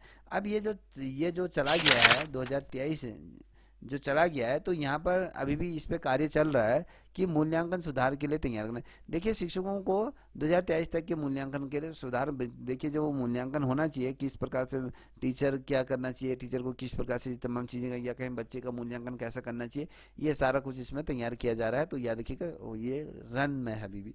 तो अब ये देखिए 2030 तक समावेशी और समतामूलक शिक्षा प्रणाली ये तैयार करनी। 2030 तक के अगर जो लक्ष्य रखा गया है तो सभी को समावेश मतलब सभी को साथ लेकर सभी को शिक्षा समता मतलब एक समान मूल में के किसी में अंतर नहीं, ना जाति, ना भेदभाव, ना लिंग, ना स्थान, किसी को मद्देनजर न रखते हुए शिक्षा प्रणाली को बेहतर तरीके से इम्प्लीमेंट करना है। तो याद देखिएगा ये इसके अंतर्गत कहा गया। अब यहाँ पर देख पा रहे होंगे, हम बात करते हैं एनईपी 2020 की जो 10+3 5+3+4 की क्या ये थी। अब हमने कहा कि नई शिक्षा नीति की जब हम बात कर रहे हैं तो स्कूली शिक्षा की जब हम बात कर रहे हैं 10+2 ये क्या था, पुराना ढांचा के आधार पर ये शिक्षा नीति थी। इसमें जो संशोधन हुई और इसमें जो क्रांति आई, अगर देखें 5+3+4 को एक नया जो शैक्षणिक क्या है एक शेड्यूल यहाँ पर तैयार किया गया था।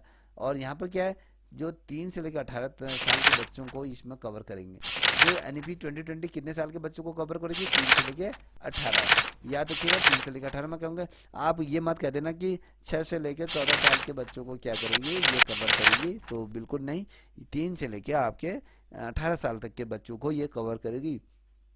और नई शिक्षा नीति में अगर हम बात करें तो पाठ्यक्रम का पुनर्गठन होगा और पुराने जो ढांचा है उसको बदलकर नवीन ढांचे में कहीं ना कहीं बदलाव इसमें किया जाएगा। अभी आपने देखा होगा बहुत ढेर सारे ऐसे एनईपी 2020 के बाद आए, तो उसमें बहुत ढेर सारे पाठ्यक्रमों में बदलाव हुआ।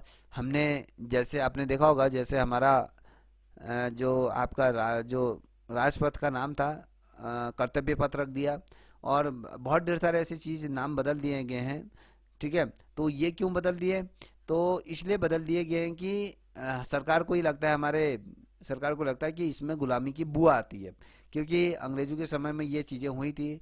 जैसे राजभवन, वो संसद भवन का भी नाम उस समय कुछ और कहा जाता, तो फिर चेंज कर दिया गया था। अलग अलग हर चीज़ नाम चेंज किया जा रहा है, तो इससे क्या हो जाए, नाम चेंज करने से क्या वो चीज़ बदल जाएगी? वो तो वही चीज़ रहेगी ना। आपके नाम बदलने से कोई चीज़, जो चीज़ है वो चीज़ बदलेगी नहीं। तो उससे हमने अब एक जो राजपथ था जो अंग्रेजों के समय में बना था, क्या उसको कर्तव्य पथ रखने से क्या ये अ, हट जाएगा? क्या वो अंग्रेजों ने नहीं बनाया, क्या उनसे फिर भी वो वाइब नहीं आएगी कि अंग्रेजों द्वारा बनाया, उससे बू नहीं आएगी? तो ये कहीं ना कहीं मैनिपुलेट करने की बात है। तो बेसिकली इसी प्रकार से ये चीज़ें हैं। तो यहाँ पर कह रहा है कि वर्तमान समय में अगर हम देखें 10+2 की शैक्षिक संरचना जो थी, 3 से लेके 6 वर्ष की आयु के बच्चों को कवर नहीं किया जाता है। ठीक है, ये कह रहा है कि वर्तमान में जो था, वो ये याद रखोगा, वर्तमान में 10+2 शैक्षिक जो संरचना थी, इसमें 3 से 6 वर्ष की आयु के बच्चों को कवर नहीं किया जाता है, क्योंकि कक्षा 6 1 वर्ष की आयु से शुरू होती है। ठीक है, कक्षा 1 6 वर्ष की आयु से शुरू होती है। हमने ये क्या करा, यहाँ से 3 वर्ष, ये जो पहला था 10+2 जो पहला था, तो ये क्या करते, 3 से लेकर 6 वर्ष के बच्चों को कवर नहीं करता था। अब ये क्या करा, 3 से लेकर, जो एनईपी 2020 है, वो 3 से लेकर 18 तक का कवर करता है। तो याद रखिएगा। तो यहाँ पर जो नई शिक्षा नीति थी, वो 3+5+3+4 के ये क्या पैटर्न पर ये कार्य करती है। ये प्रारंभिक जो बचपन है उसकी देखभाल और शिक्षा को एक मजबूत आधार प्रदान करता है, और 3 साल की उम्र से उसको सम्मिलित कर दिया गया। और नए शिक्षा ढांचे में अगर कहें तो ये उद्देश्य कम और उम्र से बेहतर शिक्षण कार्य को किया गया ना, बहुत अच्छे तरीके से इम्प्लीमेंट में लाना, उसको बढ़ावा देना, ये तमाम चीज़ें इसके अंतर्गत की जा रही हैं। तो मुझे लगता है कि ये तो आपको समझ में आ गया होगा बेटा, है ना? अब यहाँ देखिए, अब अब देखिए यहाँ पर जी कह रहा है सर। कि नई शिक्षा नीति जो थी, उसके तहत 2 साल की जो प्राइमरी शिक्षा थी, ठीक है, जो प्राइमरी जो एजुकेशन रहती, प्री प्राइमरी एजुकेशन की अगर जब हम बात करते हैं, तो ये 3 से लेकर 6 साल के बच्चों के लिए होगी। देखिए, ये क्या है, नई शिक्षा नीति में जो नई शिक्षा नीति के तहत हम कहते हैं 2 साल की, जो 2 साल की जो शिक्षा रहेगी, वो क्या कि आपकी जो प्राथमिक स्तर की जब हम बात कर रहे हैं, तो उसके अंतर्गत इसको क्या किया हमने, कहा इसको हम इसके अंतर्गत इसको जोड़ देंगे, तो ये इसके अंतर्गत ये रहेगी। ठीक है, इसको ध्यान में रखिएगा।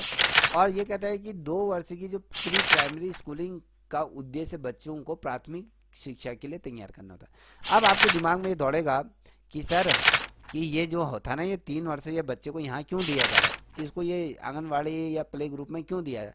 तो इसलिए दिया जा रहा है, जैसे आप अपने बच्चों को, सारे बच्चों ने, सभी लोगों ने प्राइमरी स्कूल में किसी ने नहीं डाला होगा, सारे क्या है, अपने जैसे आपका बच्चा 2.5 साल का होगा, तो आप कहोगे यार बच्चा 2 साल का हो जाता है, जैसे 2.5 साल होता है, तो आप लोग सोचते हो कि बच्चे की पढ़ाई छूट गई, बच्चा घर में हो रहा है, इसको स्कूल डालो। तो जब आपका बच्चा जब स्कूल जाता है ना, कहते हैं कि वहाँ पर प्ले ग्रुप होता है, जहाँ पर बच्चा क्या करता है, जैसे हम प्राइवेट स्कूलों की बात करें, प्राइवेट स्कूल में प्ले ग्रुप आ जाता है, ठीक है, किंडरगार्टन आ जाता है, तो यहाँ पर क्या आ जाता है, आंगनबाड़ी आता है, प्री स्कूल आ जाता है। तो दोनों में क्या फ़र्क है? अब वहाँ पर बच्चे को छोड़ दिया जाता है, बच्चों को जो अल्फ़ाबेटिक होती हैं, जो वहाँ पर टॉयज होती हैं, उसके साथ खेलना सिखाया जाता है, बच्चे को बैठना सिखाया जाता है, उसको कोई काम नहीं कराया जाता, सिर्फ बच्चे को वहाँ पर बैठना, वो अलग अलग चीज़ों से उसे रूबरू कराना होता है, कक्षा का माहौल प्रदान किया जाता है। जब वो 3 साल का, ये जो 3 से लेकर 6 साल के जब आयु का ये होता है ना, जब ये कंप्लीट करता है, तो वहाँ पर बच्चा क्या था, जैसे आप कहते हो कि यूकेजी, नर्सरी, ये तमाम चीज़ें इसके अंतर्गत आ जाती है। जैसे वो 1 में जाता है, तो बच्चा अच्छी तरीके से, जो प्री प्राइमरी की अगर हम जब बात करते हैं, तो वहाँ के लिए वो बेहतर तरीके से तैयार हो जाता है। कहे, एक जो फल है, उस फल को अंकुरित होने में जितना समय लगा, अंकुरित होने के बाद जब पौधा बन जाता है, तो पौधे को फिर क्या किया जाता है, उसको अपना शेप में ढालने के हम शुरू करते हैं कि अब पौधा बन गया, तो अब ये सही तरीके से कार्य करेगा। अब उस पौधे को किस प्रकार से खाद देनी है, किस प्रकार से देनी है, उसको बढ़ावा देना है, तो वही चीज़ें हमारे बच्चों के साथ भी होता है।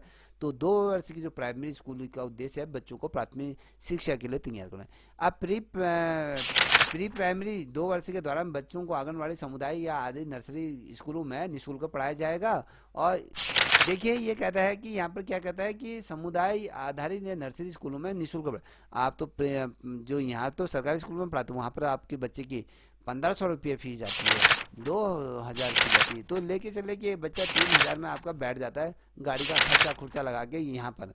ठीक है, तो यहाँ कहता है कि ये निःशुल्क है। इससे शुरू करने का उद्देश्य शिक्षा के प्राथमिक वर्षों पर अधिक जोर दिया जाएगा, क्योंकि बच्चा क्या होता है, कहा जाता है ना कि जब बच्चा छोटा होता है अगर उसको जिस तरफ मोड़ो तो वो उस तरफ को ढल जाता है। अगर मान लीजिए एक बच्चा है, हम उसको जो छोटा बच्चा है उसको हम जिस तरीके की उसको शिक्षा देंगे वो उस तरीके की शिक्षा को ग्रहण करेगा, जैसे हम उसको उसके अंदर आदत डालेंगे वो ढल ढल जाएगा। अगर वहीं पर अगर हम 6 साल के बच्चे को अगर हमने उसको प्री प्राइमरी जो तमाम चीज़ें नहीं देकर हम उसको वो चीज़ करेंगे वो कभी नहीं मुड़ेगा। वो क्या है, एक सख्त लकड़ी की तरह हो गया, अब वो अपने अनुसार चलेगा। अब जब आपको अपने अनुसार उसको चलना है तो प्री प्राइमरी में उसको उस लकड़ी की तरह मोड़ना होगा जहाँ तक वो मुड़ सकता है। तो ये तमाम चीज़ें इसके अंतर्गत की गई। तो बेसिकली अब हम बात करेंगे तो बच्चों की जो शुरुआती शिक्षा है वो एक मजबूत नींव यहाँ पर रखने की बात करें।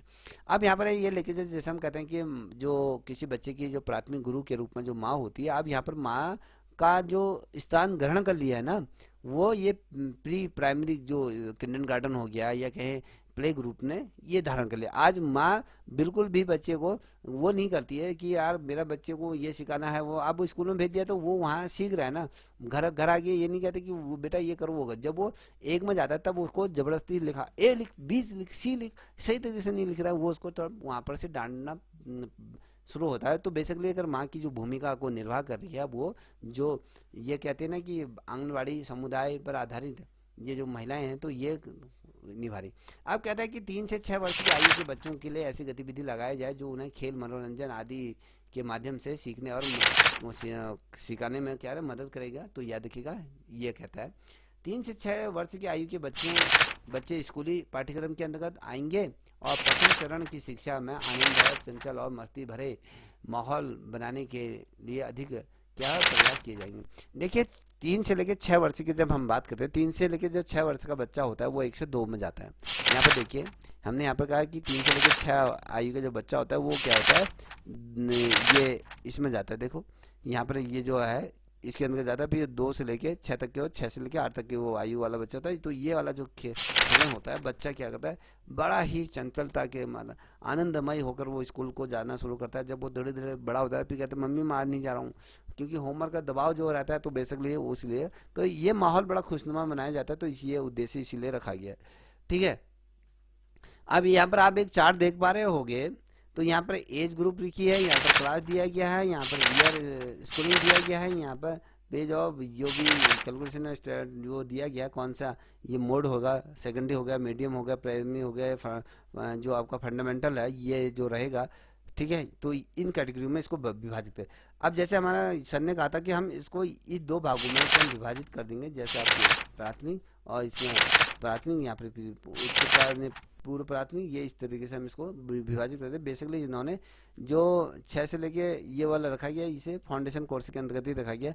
तो एज ग्रुप देख लीजिए, कक्षा 9 में जब 9 से लेके 12 में जो बच्चा पढ़ेगा उसकी एज आपके 14 से लेके 18 वर्ष होगी। तो ये उसका एक छोटा सा फॉर्मूला है, यानी फिर 2020 का एक ये सिंपल सा मैंने दिखाया है, तो इसको देख लीजिए। ये कहता है कि नई शिक्षा नीति 10+5+3+3+4 पाठ्यक्रम की अगर हम बात करें कौन सा हमने ये दर्शाया 3 से लेके 8, यहाँ पर आप देख पा रहे 3 से 8, 8 से 11 और 11 से 14, 14 से 18, ये जो आयु के बच्चे को ये कवर करेगी। तो याद रखिएगा क्या इस प्रकार से कवर कर रही है। और प्रणाली में अगर हम बात करें 3 साल की प्री स्कूलिंग आंगनवाड़ी और साथ ही उसके बाद 12वीं तक की शिक्षा को सम्मिलित किया गया। तो बेसिकली आप ये समझ गए होंगे कि इसका लक्ष्य क्या था, क्यों इसको बनाया गया था, इसकी मेन नीड जरूरत क्या थी। तो याद देखिए जब हम बात करते हैं यहाँ पर आप देख पा रहे हो कि एनईपी 2020 का प्रावधान सिफारिशों की जब हम बात करें क्या प्रमुख सिफारिश थे। जब हम स्कूल की बात करते हैं स्कूली शिक्षा के सभी स्तरों पर सार्वभौमिक तक पहुँचना होता है, और जो एनईपी 20 प्री स्कूल से लेकर माध्यमिक स्कूल के तक के जितने भी स्तर हैं उन पर स्कूली शिक्षा तक सार्वभौमिक पहुँचने पर ये जोर दिया गया। और कह रहा है कि नई पाठ्यक्रम शैक्षणिक जो संरचना की प्राथमिक देखभाल ये मैंने आपको बता दिया है। तो यहाँ पर जो ये कहता है कि बाल क्या था, ये पहला हमारा 10+2 की थी, फिर ये आया कि इसमें किस तरह 3 से लेकर 6 वर्ष की आयु के बच्चे जिसके विश्व स्तर पे जब अगर हम मानसिक क्षमताओं के आधार पर देखें तो इसका पूरे तरीके से चरण ये होता है। अब देखिए हम बेसिकली हम देखें जो मौजूदा जो संरचना थी और प्रस्तावित संरचना थी उसमें क्या क्या फर्क है, थोड़ा सा यहाँ पर देख लीजिए। देखिए मौजूदा जो संरचना थी शामिल नहीं किया हुआ 3 से 6 ये शामिल नहीं था, पहले याद रखिएगा। प्रथम चरण और माध्यमिक चरण जो थी 1 से लेके 10 तक का, 6 से लेके जो शुरुआत होती थी बच्चा जब 6 से लेके जब 16 तक का ये क्रम था, 6 से लेके अगर मैं कहूँ बच्चा जब 1 में जा रहा था वो एज 6 साल हो जाती थी, 10 में पहुँचने तक वो 16 साल हो जाती। तो ये पुराना पैटर्न है जो मौजूदा पैटर्न है, इसको याद रखिएगा। फिर माध्यमिक स्तर पे जब बच्चा पहुँचता था तो 11 से लेके 12 जब पहुँचता था, 16 से लेके 18 वर्ष का ये होता था।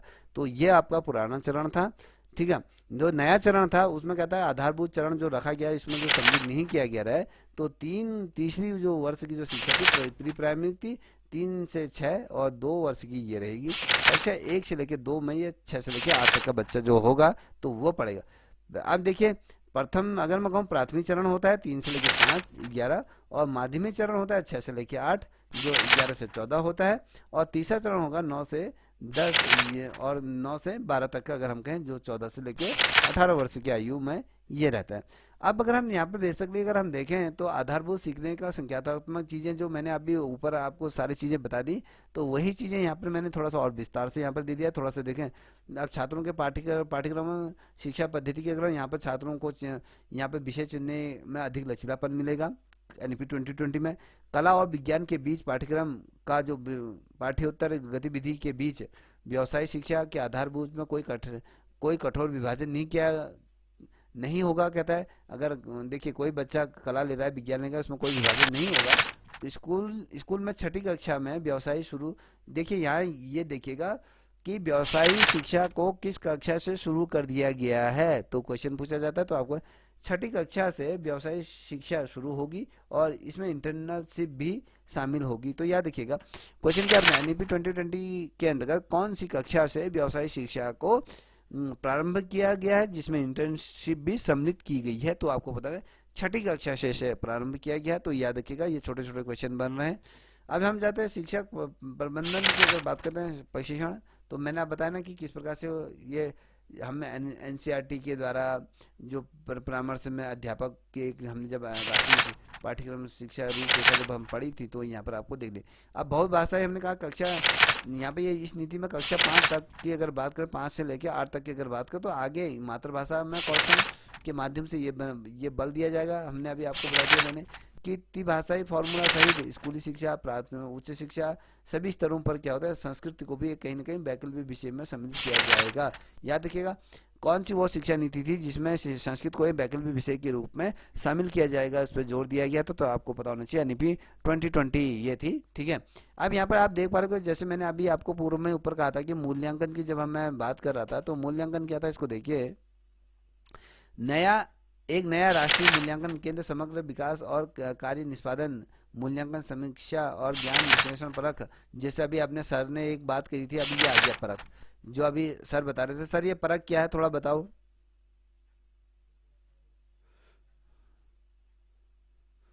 आवाज आ रही है? हाँ सर, ये परख जो है ना अभी एनईपी के तहत जो है ये जो बच्चों का को ऑनलाइन प्लेटफॉर्म दिया गया है सीखने के लिए, तो उसमें उनके जो पाठ्यक्रम निर्धारित किया गया है मंथली बेस पे, तो उससे संबंधित एक जो है ऐप तैयार किया गया है। उस ऐप में उनका जो है आपका हर सप्ताह साप्ताहिक है, साप्ताहिक जितना भी पाठ्यक्रम साप्ताहिक रूप में डिवाइड किया गया है हर विषय के लिए, तो उससे संबंधित उनके उसमें सीखने के जो है उसमें पाठ्यक्रम दिया जाता है और उससे संबंधित कोई नीचे ऑप्शनल प्रश्न दिए जाते हैं, तो उनको बच्चा खुद ही करता है अपने मोबाइल में और फिर उसका मूल्यांकन भी होता है। और फिर उसके बाद जो है एक प्रगति ऐप भी आया है, इसमें नया प्रगति ऐप उसमें है। उसमें जो है फिर जो अध्यापक हैं उन्होंने अपने बच्चों का मूल्यांकन करना है। अभी जो है वो आपका मंथली बेसिस हो रहा है बच्चों का जी मूल्यांकन। तो ये 2 बूट आए हैं हमारे सामने अभी। और एक प्रयास भी है वो चल रहा है, अभी तीसरा प्रयास है। हमारे जिले में तो नहीं चल रहा अभी वो, अलग अलग जिले में इनको लागू किया गया है अभी ना। जी, ये समझ गए बेटा आप लोग?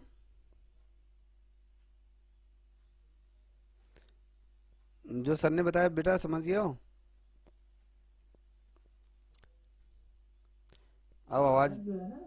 फर्क जो है ना, ये साप्ताहिक स्तर पे है, बच्चों के लिए सीखने के लिए ऑनलाइन प्लेटफॉर्म है ये, सर जो कि उनके प्राइमरी स्तर पे, पाठ्यक्रम से संबंधित है। सर ये प्राइमरी स्तर पे है ये पर।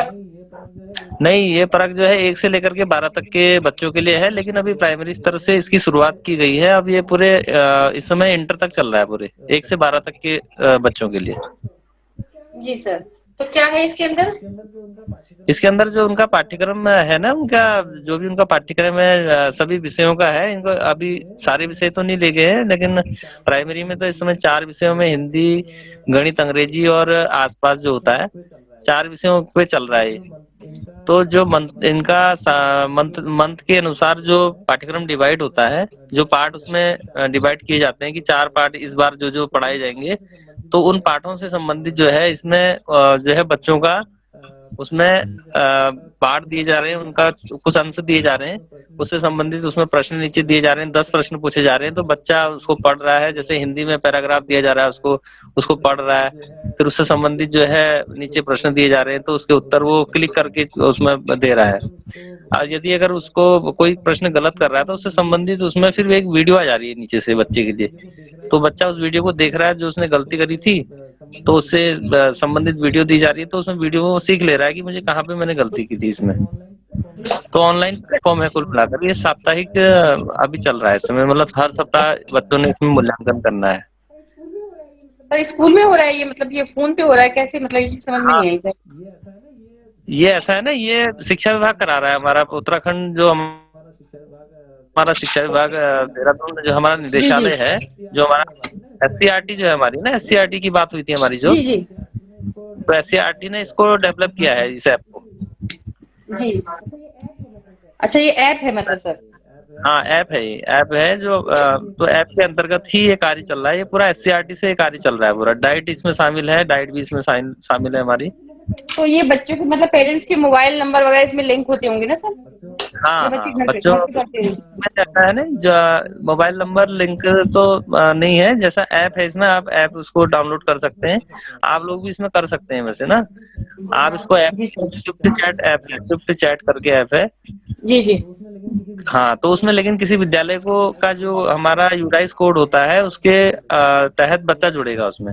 यूडाइस कोड आपके पास किसी विद्यालय का होना चाहिए, तो जी यूडाइस जी। कोड के तहत जितने विद्यालय जिस क्लास में वहाँ पे एनरोल होंगे, तो वो बच्चे वहाँ पे जुड़ जाते हैं ऑटोमेटिकली। अच्छा अच्छा, वो हर स्कूल का कोड अलग अलग होता होगा मतलब ना? हाँ हाँ, ऐप हर एक स्कूल होता का होगा, अलग स्कूल होता का है। कोड अलग अलग होता होगा। हाँ बिल्कुल। अच्छा, तो वो मतलब जो बच्चा इसमें जो बच्चे प्राइमरी में जो बच्चे एनरोल होंगे जिस स्कूल में, तो उन बच्चों हाँ के पेरेंट्स के फोन में वो ऐप बच्चे डाउनलोड कर लेगा और करके फिर वो बिल्कुल। क्वेश्चंस को जो मतलब उसको सॉल्व करेगा, मतलब ये कहने का हाँ मतलब। बिल्कुल बिल्कुल, ये ग्रह आधारित है वैसे, अभी ग्रह हाँ आधारित हाँ समझ गई मैं, हाँ गृह कार्य है ये। तो इसकी ग्रह कार्य इसका कुछ के तौर फीडबैक पे। वगैरह, फीडबैक बच्चे को खुद मिलता है या स्कूल में आके उसकी रिपोर्ट वगैरह देता है बच्चे, मतलब बच्चा नहीं, टीचर को कि हम? इसमें ऐसा है ना, देखिए दोनों इस तरीके से होता है। एक तो बच्चे को फीडबैक वहीं पे मिल जाता है, क्योंकि जो प्रश्न वो गलत करता है तो उससे संबंधित नीचे वीडियो आ जाती है एक। जी जी जी जी और हाँ। दूसरा, हाँ, और जो दूसरा है हमारा शिक्षा विभाग जो है, इसमें हमारी एससीईआरटी जो है इस समय पूरी मॉनिटरिंग चल रही है इसमें हमारी, और जी। जवाबदेही बहुत ज्यादा है इसमें, बहुत ज्यादा जवाबदेही इसमें चल रही है, बिल्कुल हर हफ्ते अच्छा इसकी मॉनिटरिंग होती है। अच्छा अच्छा। तो जवाबदेही किस इस तरह से, मतलब सर जैसे बच्चा घर पे मतलब सीख रहा है उस चीज को, तो उसमें आके जैसे टीचर की उसमें क्या रिस्पॉन्सिबिलिटी बनती है या उसमें टीचर को? टीचर्स की रिस्पॉन्सिबिलिटी तो क्या है ना, इसमें विद्यालय की रिस्पॉन्सिबिलिटी है कि आप आपका जो विद्यालय का स्तर है, अभी इतने परसेंट बच्चों ने किया है, इतने परसेंट बच्चों ने आपके नहीं किया, क्यों नहीं किया, तो ये अच्छा जवाबदेही है। अच्छा, तो मतलब यानी कि वो बच्चे को या उनके पेरेंट्स को मतलब मतलब वो जैसे इंसिस्ट करते होंगे या मतलब कि हाँ आप इसको करिए या इसको मतलब जैसे टीचर का काम ही है बच्चे के ऊपर दबाव डालना कि आप इसको काम को करिए या इससे सीखिए, मतलब ये चीज ना, या इसको हाँ बिल्कुल, मतलब उनको उनको जुड़वाना है, उससे ऐप से जुड़वाना है। जुड़वाना समझ है गई मैं और सर, हाँ क्योंकि जितने हाँ वहाँ ऐप डाउनलोड होते होंगे उसका भी एक ब्यौरा वहां आ जाता होगा कि मतलब इसके इस बिल्कुल स्कूल से या बिल्कुल। हाँ, मतलब इसने ये बच्चों ने बात इसको। जी जी। हाँ, ब्लॉक स्तर से लेकर के आपके जिला स्तर से लेकर के आपके SC RT तक, ये तीनों स्तरों पे इसकी मॉनिटरिंग होती है। जी सर, जी सर, हाँ हाँ, तो वो समझ गई मैं सर, जितने ऐप डाउनलोड होते होंगे उतना रिकॉर्ड जाता होगा कि हाँ इस स्कूल के या इस स्कूल के बच्चों ने मतलब या पेरेंट्स ने इतना जो है इसमें किया करके। जी बिल्कुल ये बिल्कुल। ये सर परख योजना ना, ये मैंने जब ये एलडी की जब तैयारी की थी तो उसमें भी ये आ रहा था सर, क्योंकि एनईपी 2020 उसमें भी पढ़ी थी हमने, तो हाँ उसमें हाँ भी उसके तहत ये परख जो है, लेकिन उस समय ये चीज इतनी क्लियरिफाइड मुझे हो नहीं पाई कि मतलब परख हाँ क्या है, मुझे लगा कि हो सकता है कोई योजना कोई करके। हाँ, अभी इसमें बहुत सारी योजनाएं आ रही हैं आगे को ना। अभी तो ये स्टार्टिंग है नई शिक्षा नीति की, बिल्कुल अभी निचले स्तर पे कार्य में अभी जी जी स्टार्टिंग अवस्था में है ये। तो जी अभी जी। तो बहुत कुछ हो रहा है इसमें। तो यानी परख मतलब ये प्राइमरी लेवल के लिए ही हुआ ना ये? प्राइमरी लेवल नहीं, ये 1 से 12 तक। अच्छा, 1 से 12 तक हुआ। हाँ, अभी स्टार्टिंग इसकी प्राइमरी से कर रखी है, क्योंकि अभी जी माध्यमिक स्तर तक इसको उतना लेकिन कर रहे हैं कई विद्यालयों में, माध्यमिक में भी हो रहा है, हमारे वहाँ इंटर कॉलेज है वहाँ पे हो रहा है ये। लेकिन ये जी जी डिस्ट्रिक्ट वाइज इन्होंने डिवाइड कर रखा है कुछ ना, सारे जी जी। डिस्ट्रिक्ट में नहीं चल रहा है। अच्छा अच्छा। हाँ, अभी ये केवल एक उन्होंने इसको लॉन्च किया है, तो अभी वो देख रहे हैं कि इसमें किस स्तर से कार्य होगा, तो फिर बाद में इसको पूरे जिले पूरे हमारे उत्तराखंड में लॉन्च किया जाएगा फिर। अच्छा अच्छा। तो ये तो फिर सर अच्छी चीज है कि जो बच्चे सरकारी स्कूल के जितने बच्चे 6 to 12 जो, या फिर जो मतलब जो बच्चे इंटरेस्ट नहीं लेते हैं या जो गरीब तबके के बच्चे आते हैं, तो वो बच्चे इससे मतलब इन चीजों से मतलब उनको सेल्फ लर्निंग हो सकेगी, बच्चे सीख सकेंगे उसको, और हाँ टेक्नोलॉजी से भी बच्चे जुड़ सकेंगे कि कैसे फोन को इस्तेमाल किया जाता है या कैसे पढ़ा जाता है ऑनलाइन ना, ये सब चीजें भी बच्चे जागरूक होंगे इसके लिए। हाँ, ये बहुत अच्छा प्लेटफॉर्म है, लेकिन दूरस्थ क्षेत्रों के लिए थोड़ा दिक्कत तो वही आ रही है कि नेटवर्क की समस्या है, कई लोगों का हाँ, फोन नहीं। नेट इशू तो होगा, वो तो फिर चीजें हैं ही हैं सर। हाँ जी। ठीक है सर, ठीक है, अच्छा अच्छे से चलिए, समझ में आ गया समझ सर। में आ गया ना बेटा? Thank you sir. अब आपने जी जी सर, जी इसमें सर। ये देखा होगा आपने, जब एलटी की तैयारी करी होगी तो वहाँ पर एक निष्ठा भी पढ़ा होगा आपने। निष्ठा भी, तो जी निष्ठा सर, हाँ भी, निष्ठा भी था, वो भी सर हाँ, तो ऑनलाइन वो भी प्लेटफॉर्म क्या है। है आपके ये जैसे प्राथमिक स्तर पे है, वो माध्यमिक स्तर पे है निष्ठा। कक्षा 6 से लेके आपके 12 तक का वो जी निष्ठा को वो लाया गया था। उसमें भी वही दिया गया है, सारी सब्जेक्ट वाइज उसमें क्या जी है कि किताबें दी हुई हैं। ठीक है, सारी उसमें एनसीईआरटी के जितने जी भी जो बड़े अच्छे अच्छे जो टीचर हैं उनकी वीडियोज हर एक एक टॉपिक को लेके है। अगर आप भी, अगर मान लीजिए आपको एनसीईआरटी से संबंधित कोई चीज़ पढ़नी है तो आप निष्ठा ऐप को डाउनलोड कर सकती हैं, तो उसमें भी उसमें दिया हुआ है। तो वहाँ पर जैसे हम कोई भी टॉपिक हो, कोई भी सब्जेक्ट का है वो ले, उसमें क्या होता है आपका एक प्रश्नोत्तरी होती है। वहाँ पर आपको जैसे 15 क्वेश्चन या 20 क्वेश्चन ऐसे दिए रहते हैं।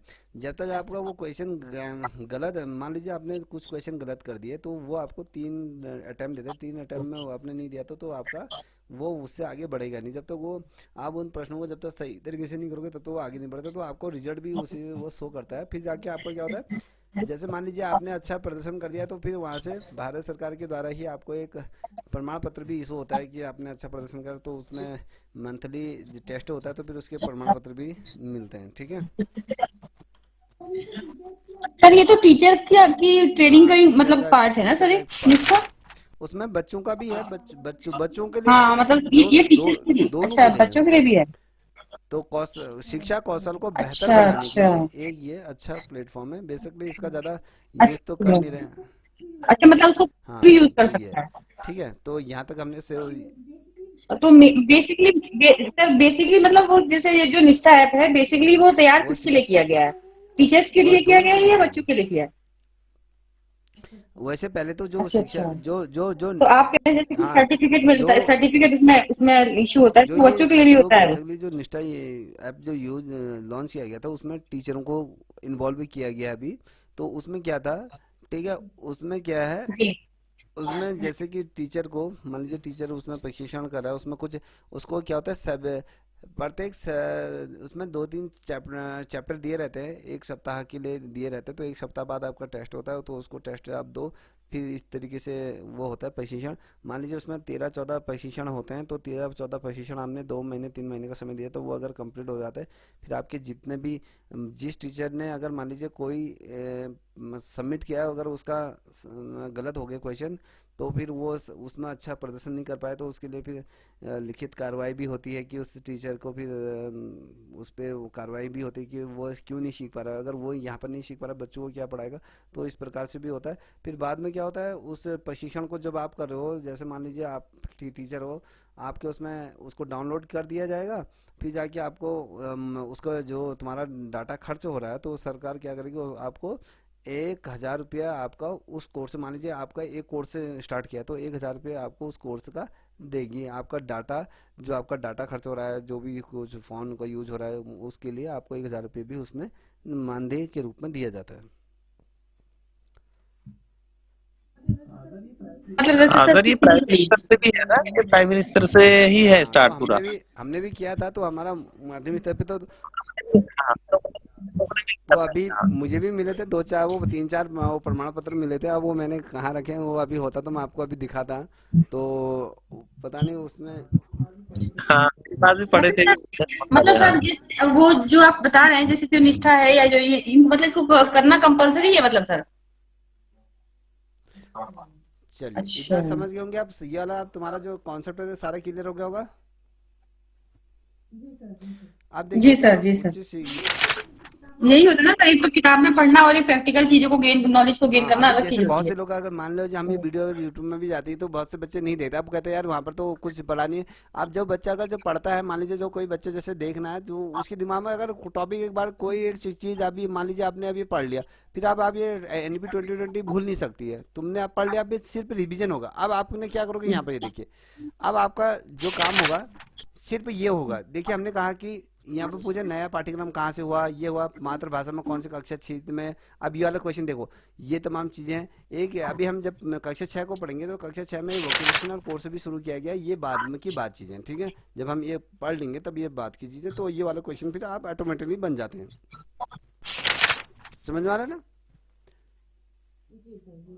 जी चलिए सर, जी यहाँ सर। पर देखते हैं, उच्च शिक्षा को देखते हैं।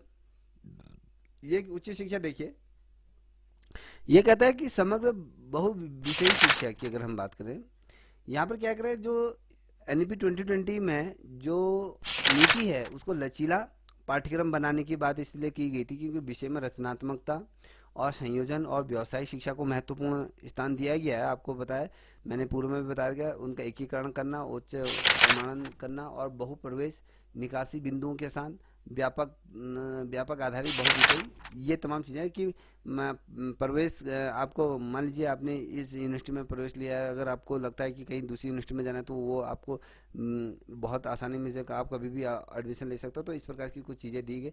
समग्र स्नातक स्तर की परिकल्पना की गई है। सभी आप देखिए, मान लीजिए इसमें क्या क्या है, जैसे आपने कहा कि जो 3 साल की जो आपकी ग्रेजुएशन होती है उसमें जैसे फर्स्ट, आप मान लीजिए बहुत सी महिलाएं होती है ना, जैसे होती है कि भैया किसी महिला ने किसी बच्ची ने BA फर्स्ट ईयर कराया, BA सेकेंड ईयर कराया, सेकेंड ईयर के बाद उसकी शादी कर दी जाती है। ठीक है, शादी कर दी जाती है तो वो उसके फैमिली वाले नहीं चाहते हैं लड़के वाले कि अब बहू आगे पढ़े, अब पढ़ने की ज़रूरत नहीं है, घर में सब सफिशेंट है। तो इस कंडीशन में क्या हो गया, उसने जो पढ़ा था उसको अगर मान लीजिए उसने 2 साल तक पढ़ा तो उसको यहाँ पर प्रमाण पत्र दिए जाएंगे। अब यहाँ पर देखिए मैं आपको दिखाता हूँ। यहाँ पर क्या कह रहा है, अगर उसने 1 साल अगर पूरा कर लिया उस लड़की ने, कोई प्रमाण पत्र दिया है, आगे की पढ़ाई अगर छूट जाएगी तो उसने 1 साल का जो BA का प्रमाण पत्र में, अगर 2 साल उसने पूरा कर लिए हैं तो उसको वहाँ पर डिप्लोमा दे दिया जाएगा। अगर उसने 3 साल कंप्लीट कर लिए तो उसको डिग्री दे दी जाएगी। ठीक है, अगर चौथे साल अगर पूरा नहीं कर पाई तो उसको डिग्री को ये डिग्री मिलेगी। अगर उसने चौथा वर्ष भी अगर पूरा कर लिया तो उसको जो शोध कार्य होता है उसके साथ उसको डिग्री दी जाएगी। उसका एक जो थीसिस हो जो पब्लिश करते हैं उसके साथ उसको डिग्री भी दी जाएगी। तो इसमें ये प्रावधान NEP 2020 में ये रखा गया है, तो याद रखिएगा। ठीक है, तो इस प्रकार से एक परिकल्पना की गई है। और इसमें कहता है कि विभिन्न उच्च शिक्षा संसाधनों से अर्जित जो शैक्षिक क्रेडिट को डिजिटल रूप में संग्रहित करके उसका अकादमी क्रेडिट बैंक की स्थापना की। देखिए बेसिकली हम कहते हैं ना, शिक्षा के क्षेत्र में जो भी चीज़ें हमें बुक्स के माध्यम से जो भी हमें प्राप्त होते हैं हम उनको डिजिटली रूप में हम उसको संग्रहित किया जाए। उसको एकेडमिक क्रेडिट बैंक होता है तो उसमें डिजिटली तौर पर हम उसको ला सकते हैं। आपने देखा होगा आज के डेट में बहुत ढेर सारे ऐसे टेक्नोलॉजी के क्षेत्र में ऐसे लाइब्रेरियाँ हैं। आप जाओ, सिर्फ आप मॉनिटर में आप आपके जिस मान लो किसी टेबल में बैठे उसके नीचे से आपके स्क्रीन लगी है, तो आप उसमें जो भी बुक पढ़नी है, आपको किताब लाने की ज़रूरत नहीं है, वहाँ पर आपको सारी बुक्स अवेलेबल है वहाँ पर उस प्लेटफॉर्म पे। तो इस प्रकार से चीज़ें की जा रही है। तो यहाँ पर कह रहा है कि उच्च शिक्षा में जो मजबूत अनुसंधान संस्कृति को बढ़ावा देना है, अनुसंधान क्षमता बढ़ानी है, कि क्षमताएं किस प्रकार से बढ़ सकती है, ये तमाम चीज़ें इसके अंतर्गत ये। तो ये कहता है कि राष्ट्रीय अनुसंधान फाउंडेशन की यहाँ पर स्थापना की गई उच्च शिक्षा में, याद रखिएगा ये शीर्ष निकाय की स्थापना की गई जिसे राष्ट्रीय अनुसंधान फाउंडेशन का नाम दिया गया। ठीक है, तो यहाँ पर अभी मैंने सिर्फ चर्चा की थी, कई फाउंडेशन की बात आई थी। अ, ये देखिए यहाँ पर कह रहा है कि शोध कार्य को बढ़ावा देने के लिए नेशनल रिसर्च फाउंडेशन का गठन किया गया है। देखिए यहाँ पर जब हम रिसर्च की बात करते हैं ना, कि मान लीजिए अनुसंधान संस्कृति को बढ़ावा देना और अनुसंधान क्षमता के लिए क्या है, एक शीर्ष निकाय के रूप में जो हमने कहा कि जो रिसर्च पेपर आप वो करती हैं, मान लीजिए पीएचडी कर रहे हैं या एमएड कर रही हैं या फिर आप कुछ भी कर रही हैं, तो उसमें जो आपका फाउंडेशन ये कहता है कि राष्ट्रीय अनुसंधान फाउंडेशन की स्थापना यहाँ पर की जाएगी। तो एक संस्थान को अलग से स्थापित किया गया। अब विनियमन कर की अगर बात करते हैं तो यहाँ पर क्या है, भारतीय उच्च शिक्षा चिकित्सा और कानूनी शिक्षा छोड़कर और उच्च शिक्षा के एक व्यापक निकाय होगा। देखिए एक शिक्षा के अगर हम कहें विनियमीकरण की अगर बात करें, सभी को एक साथ जोड़ के की बात करते हैं, तो उसमें जो चिकित्सा पद्धति है उसको और कानूनी शिक्षा को दोनों को पृथक कर देती है, अलग कर देती है और सभी को एक साथ एक छत के नीचे ले आती है। तो याद देखिएगा, क्योंकि चाहे हम चिकित्सा की वो उसका प्लेटफॉर्म अलग होता है, कानूनी शिक्षा अलग होता है और ओवरऑल एक समान लेके चलते हैं।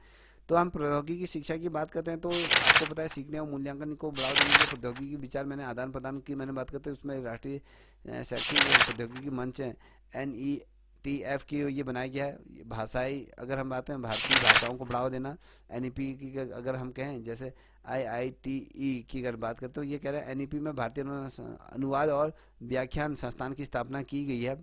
ठीक है, जिसमें आपकी पाली भाषा हो गया, फारसी हो गया, प्राकृत के लिए राष्ट्रीय अनुसंधान संस्थानों की स्थापना करने के लिए यहाँ पर जोर दिया गया है। तो बेसिकली ये जो अलग अलग भाषाएं हैं उनको भी कहीं ना कहीं उनका अनुवाद करना, ये तमाम चीज़ें इसके अंतर्गत क्या है। उच्च शिक्षा का अंतर्राष्ट्रीयकरण, देखिए अगर हम बात करते हैं तो इसमें तो जो भारतीय विश्वविद्यालय और अन्य देश हैं उनमें परस्पर किस प्रकार से संबंध स्थापित करना, उनको किस प्रकार से प्रोत्साहित करना है उनकी बात करते हैं। और इसी प्रकार चयन शीर्ष वैश्विक विद्यालय में भारतीय संचालन की अनुमति, ये पता नहीं कि देखिए क्या होता है वैश्विक स्तर पर। जैसे आज भारत के बहुत ढेर सारे जितने भी नेतागण हैं या जो भी बिजनेसमैन हैं, उनके सारे बच्चे कहाँ पढ़ रहे हैं, मैं हार्वर्ड यूनिवर्सिटी जैसे अलग अलग दुनिया की बड़े बड़े यूनिवर्सिटियों में पढ़ रहे हैं। तो ये क्या है, ये कहीं ना कहीं उच्च शिक्षा का अंतर्राष्ट्रीयकरण किया गया है। तो वहाँ का अगर विदेशी बच्चा भी अगर यहाँ पढ़ना चाहता है तो यहाँ भी पढ़ सकता है, तो ये अनुमति प्रदान की जाती है। तो अगर मान लीजिए भारत में संचालन की अनुमति, जैसे वैश्विक स्तर पर जो बच्चे पढ़ने जा रहे हैं, तो ये भारत सरकार तो अनुमति देती है, तभी तो बाहर जा पाते हैं, तो वहाँ के बच्चे इधर आते हैं। तो इस प्रकार से तमाम चीज़ें होती है। ठीक है, अन्य अनुसंधान कहते हैं वित्तीय पोषण किस प्रकार से, अगर हमने कहा कि 6% घरेलू सकल खर्च करने का, या ये भी आज भी कहता है कि हम इसके अनुसार कार्य करेंगे। तो प्रौढ़ शिक्षा की अगर हम बात करते हैं, तो जब नीति NEP 2020 की अगर बात हो, इसमें 100% युवा और जो वयस्क उनको साक्षरता हासिल करना ये लक्ष्य रखा गया है। वयस्क शिक्षा के लिए एक राष्ट्रीय पाठ्यक्रम ढांचा विकसित किया गया, जिसमें 5 व्यापक, मैंने आपको बता दिया आधारभूत, ये हमने 5 चीज़ जो आपको मैंने बताया था कि आधारभूत साक्षरता, संख्यात्मक, संपूर्ण जीवन कौशल, व्यवसायिक कौशल विकास, बुनियादी सशक्त, ये तमाम चीज़ें इसके अंतर्गत रखी गई है। तो ओवरऑल देखिए, बुनियादी में माध्यम हो गया, माध्यमिक शिक्षा, और सशक्त में कला के क्षेत्र में भी, प्रौद्योगिकी क्षेत्र में, कला खेल कूद के क्षेत्र में भी, संस्कृति के क्षेत्र में, ये इस प्रकार के आकर्षण विषय के माध्यम से यहाँ पढ़ाया जाएगा। तो NEP 2020 के कुछ पहलू है, तो पहलू अलग अलग चीज़ें हैं। तो पहलुओं के बारे में अभी बात करता हूँ। पहले मैं तुम्हें कुछ और चीज़ दिखाना चाहता हूँ। तो ये चीज़ें हैं, अब यहाँ पर लेके चलूँगा। तो यहाँ से देखिए हम जो अब बेसिकली अगर हम कल अगर जो देखेंगे, अब टाइम भी ज़्यादा हो गया, तो अब देखिए यहाँ से अब अगर हम देखेंगे, अब यहाँ पर से आगे को मैं कल आपको बताऊँगा, क्योंकि ये अभी बहुत है। देखिए ये जो PDF है ना, ये देखिए ये बहुत ज़्यादा व्यापक है। अगर क्या सीखना है, कौन कौन से प्रश्न आएंगे, अगर ये वाली PDF अगर आपने पढ़ ली, तो ये लेके चल रहे कि NEP से संबंधित जो भी आपके क्वेश्चन होंगे यहीं से ही पूछे जाएंगे। तो ये लेके चल, ठीक है। तो ये आप ये इसको हम कल यहाँ से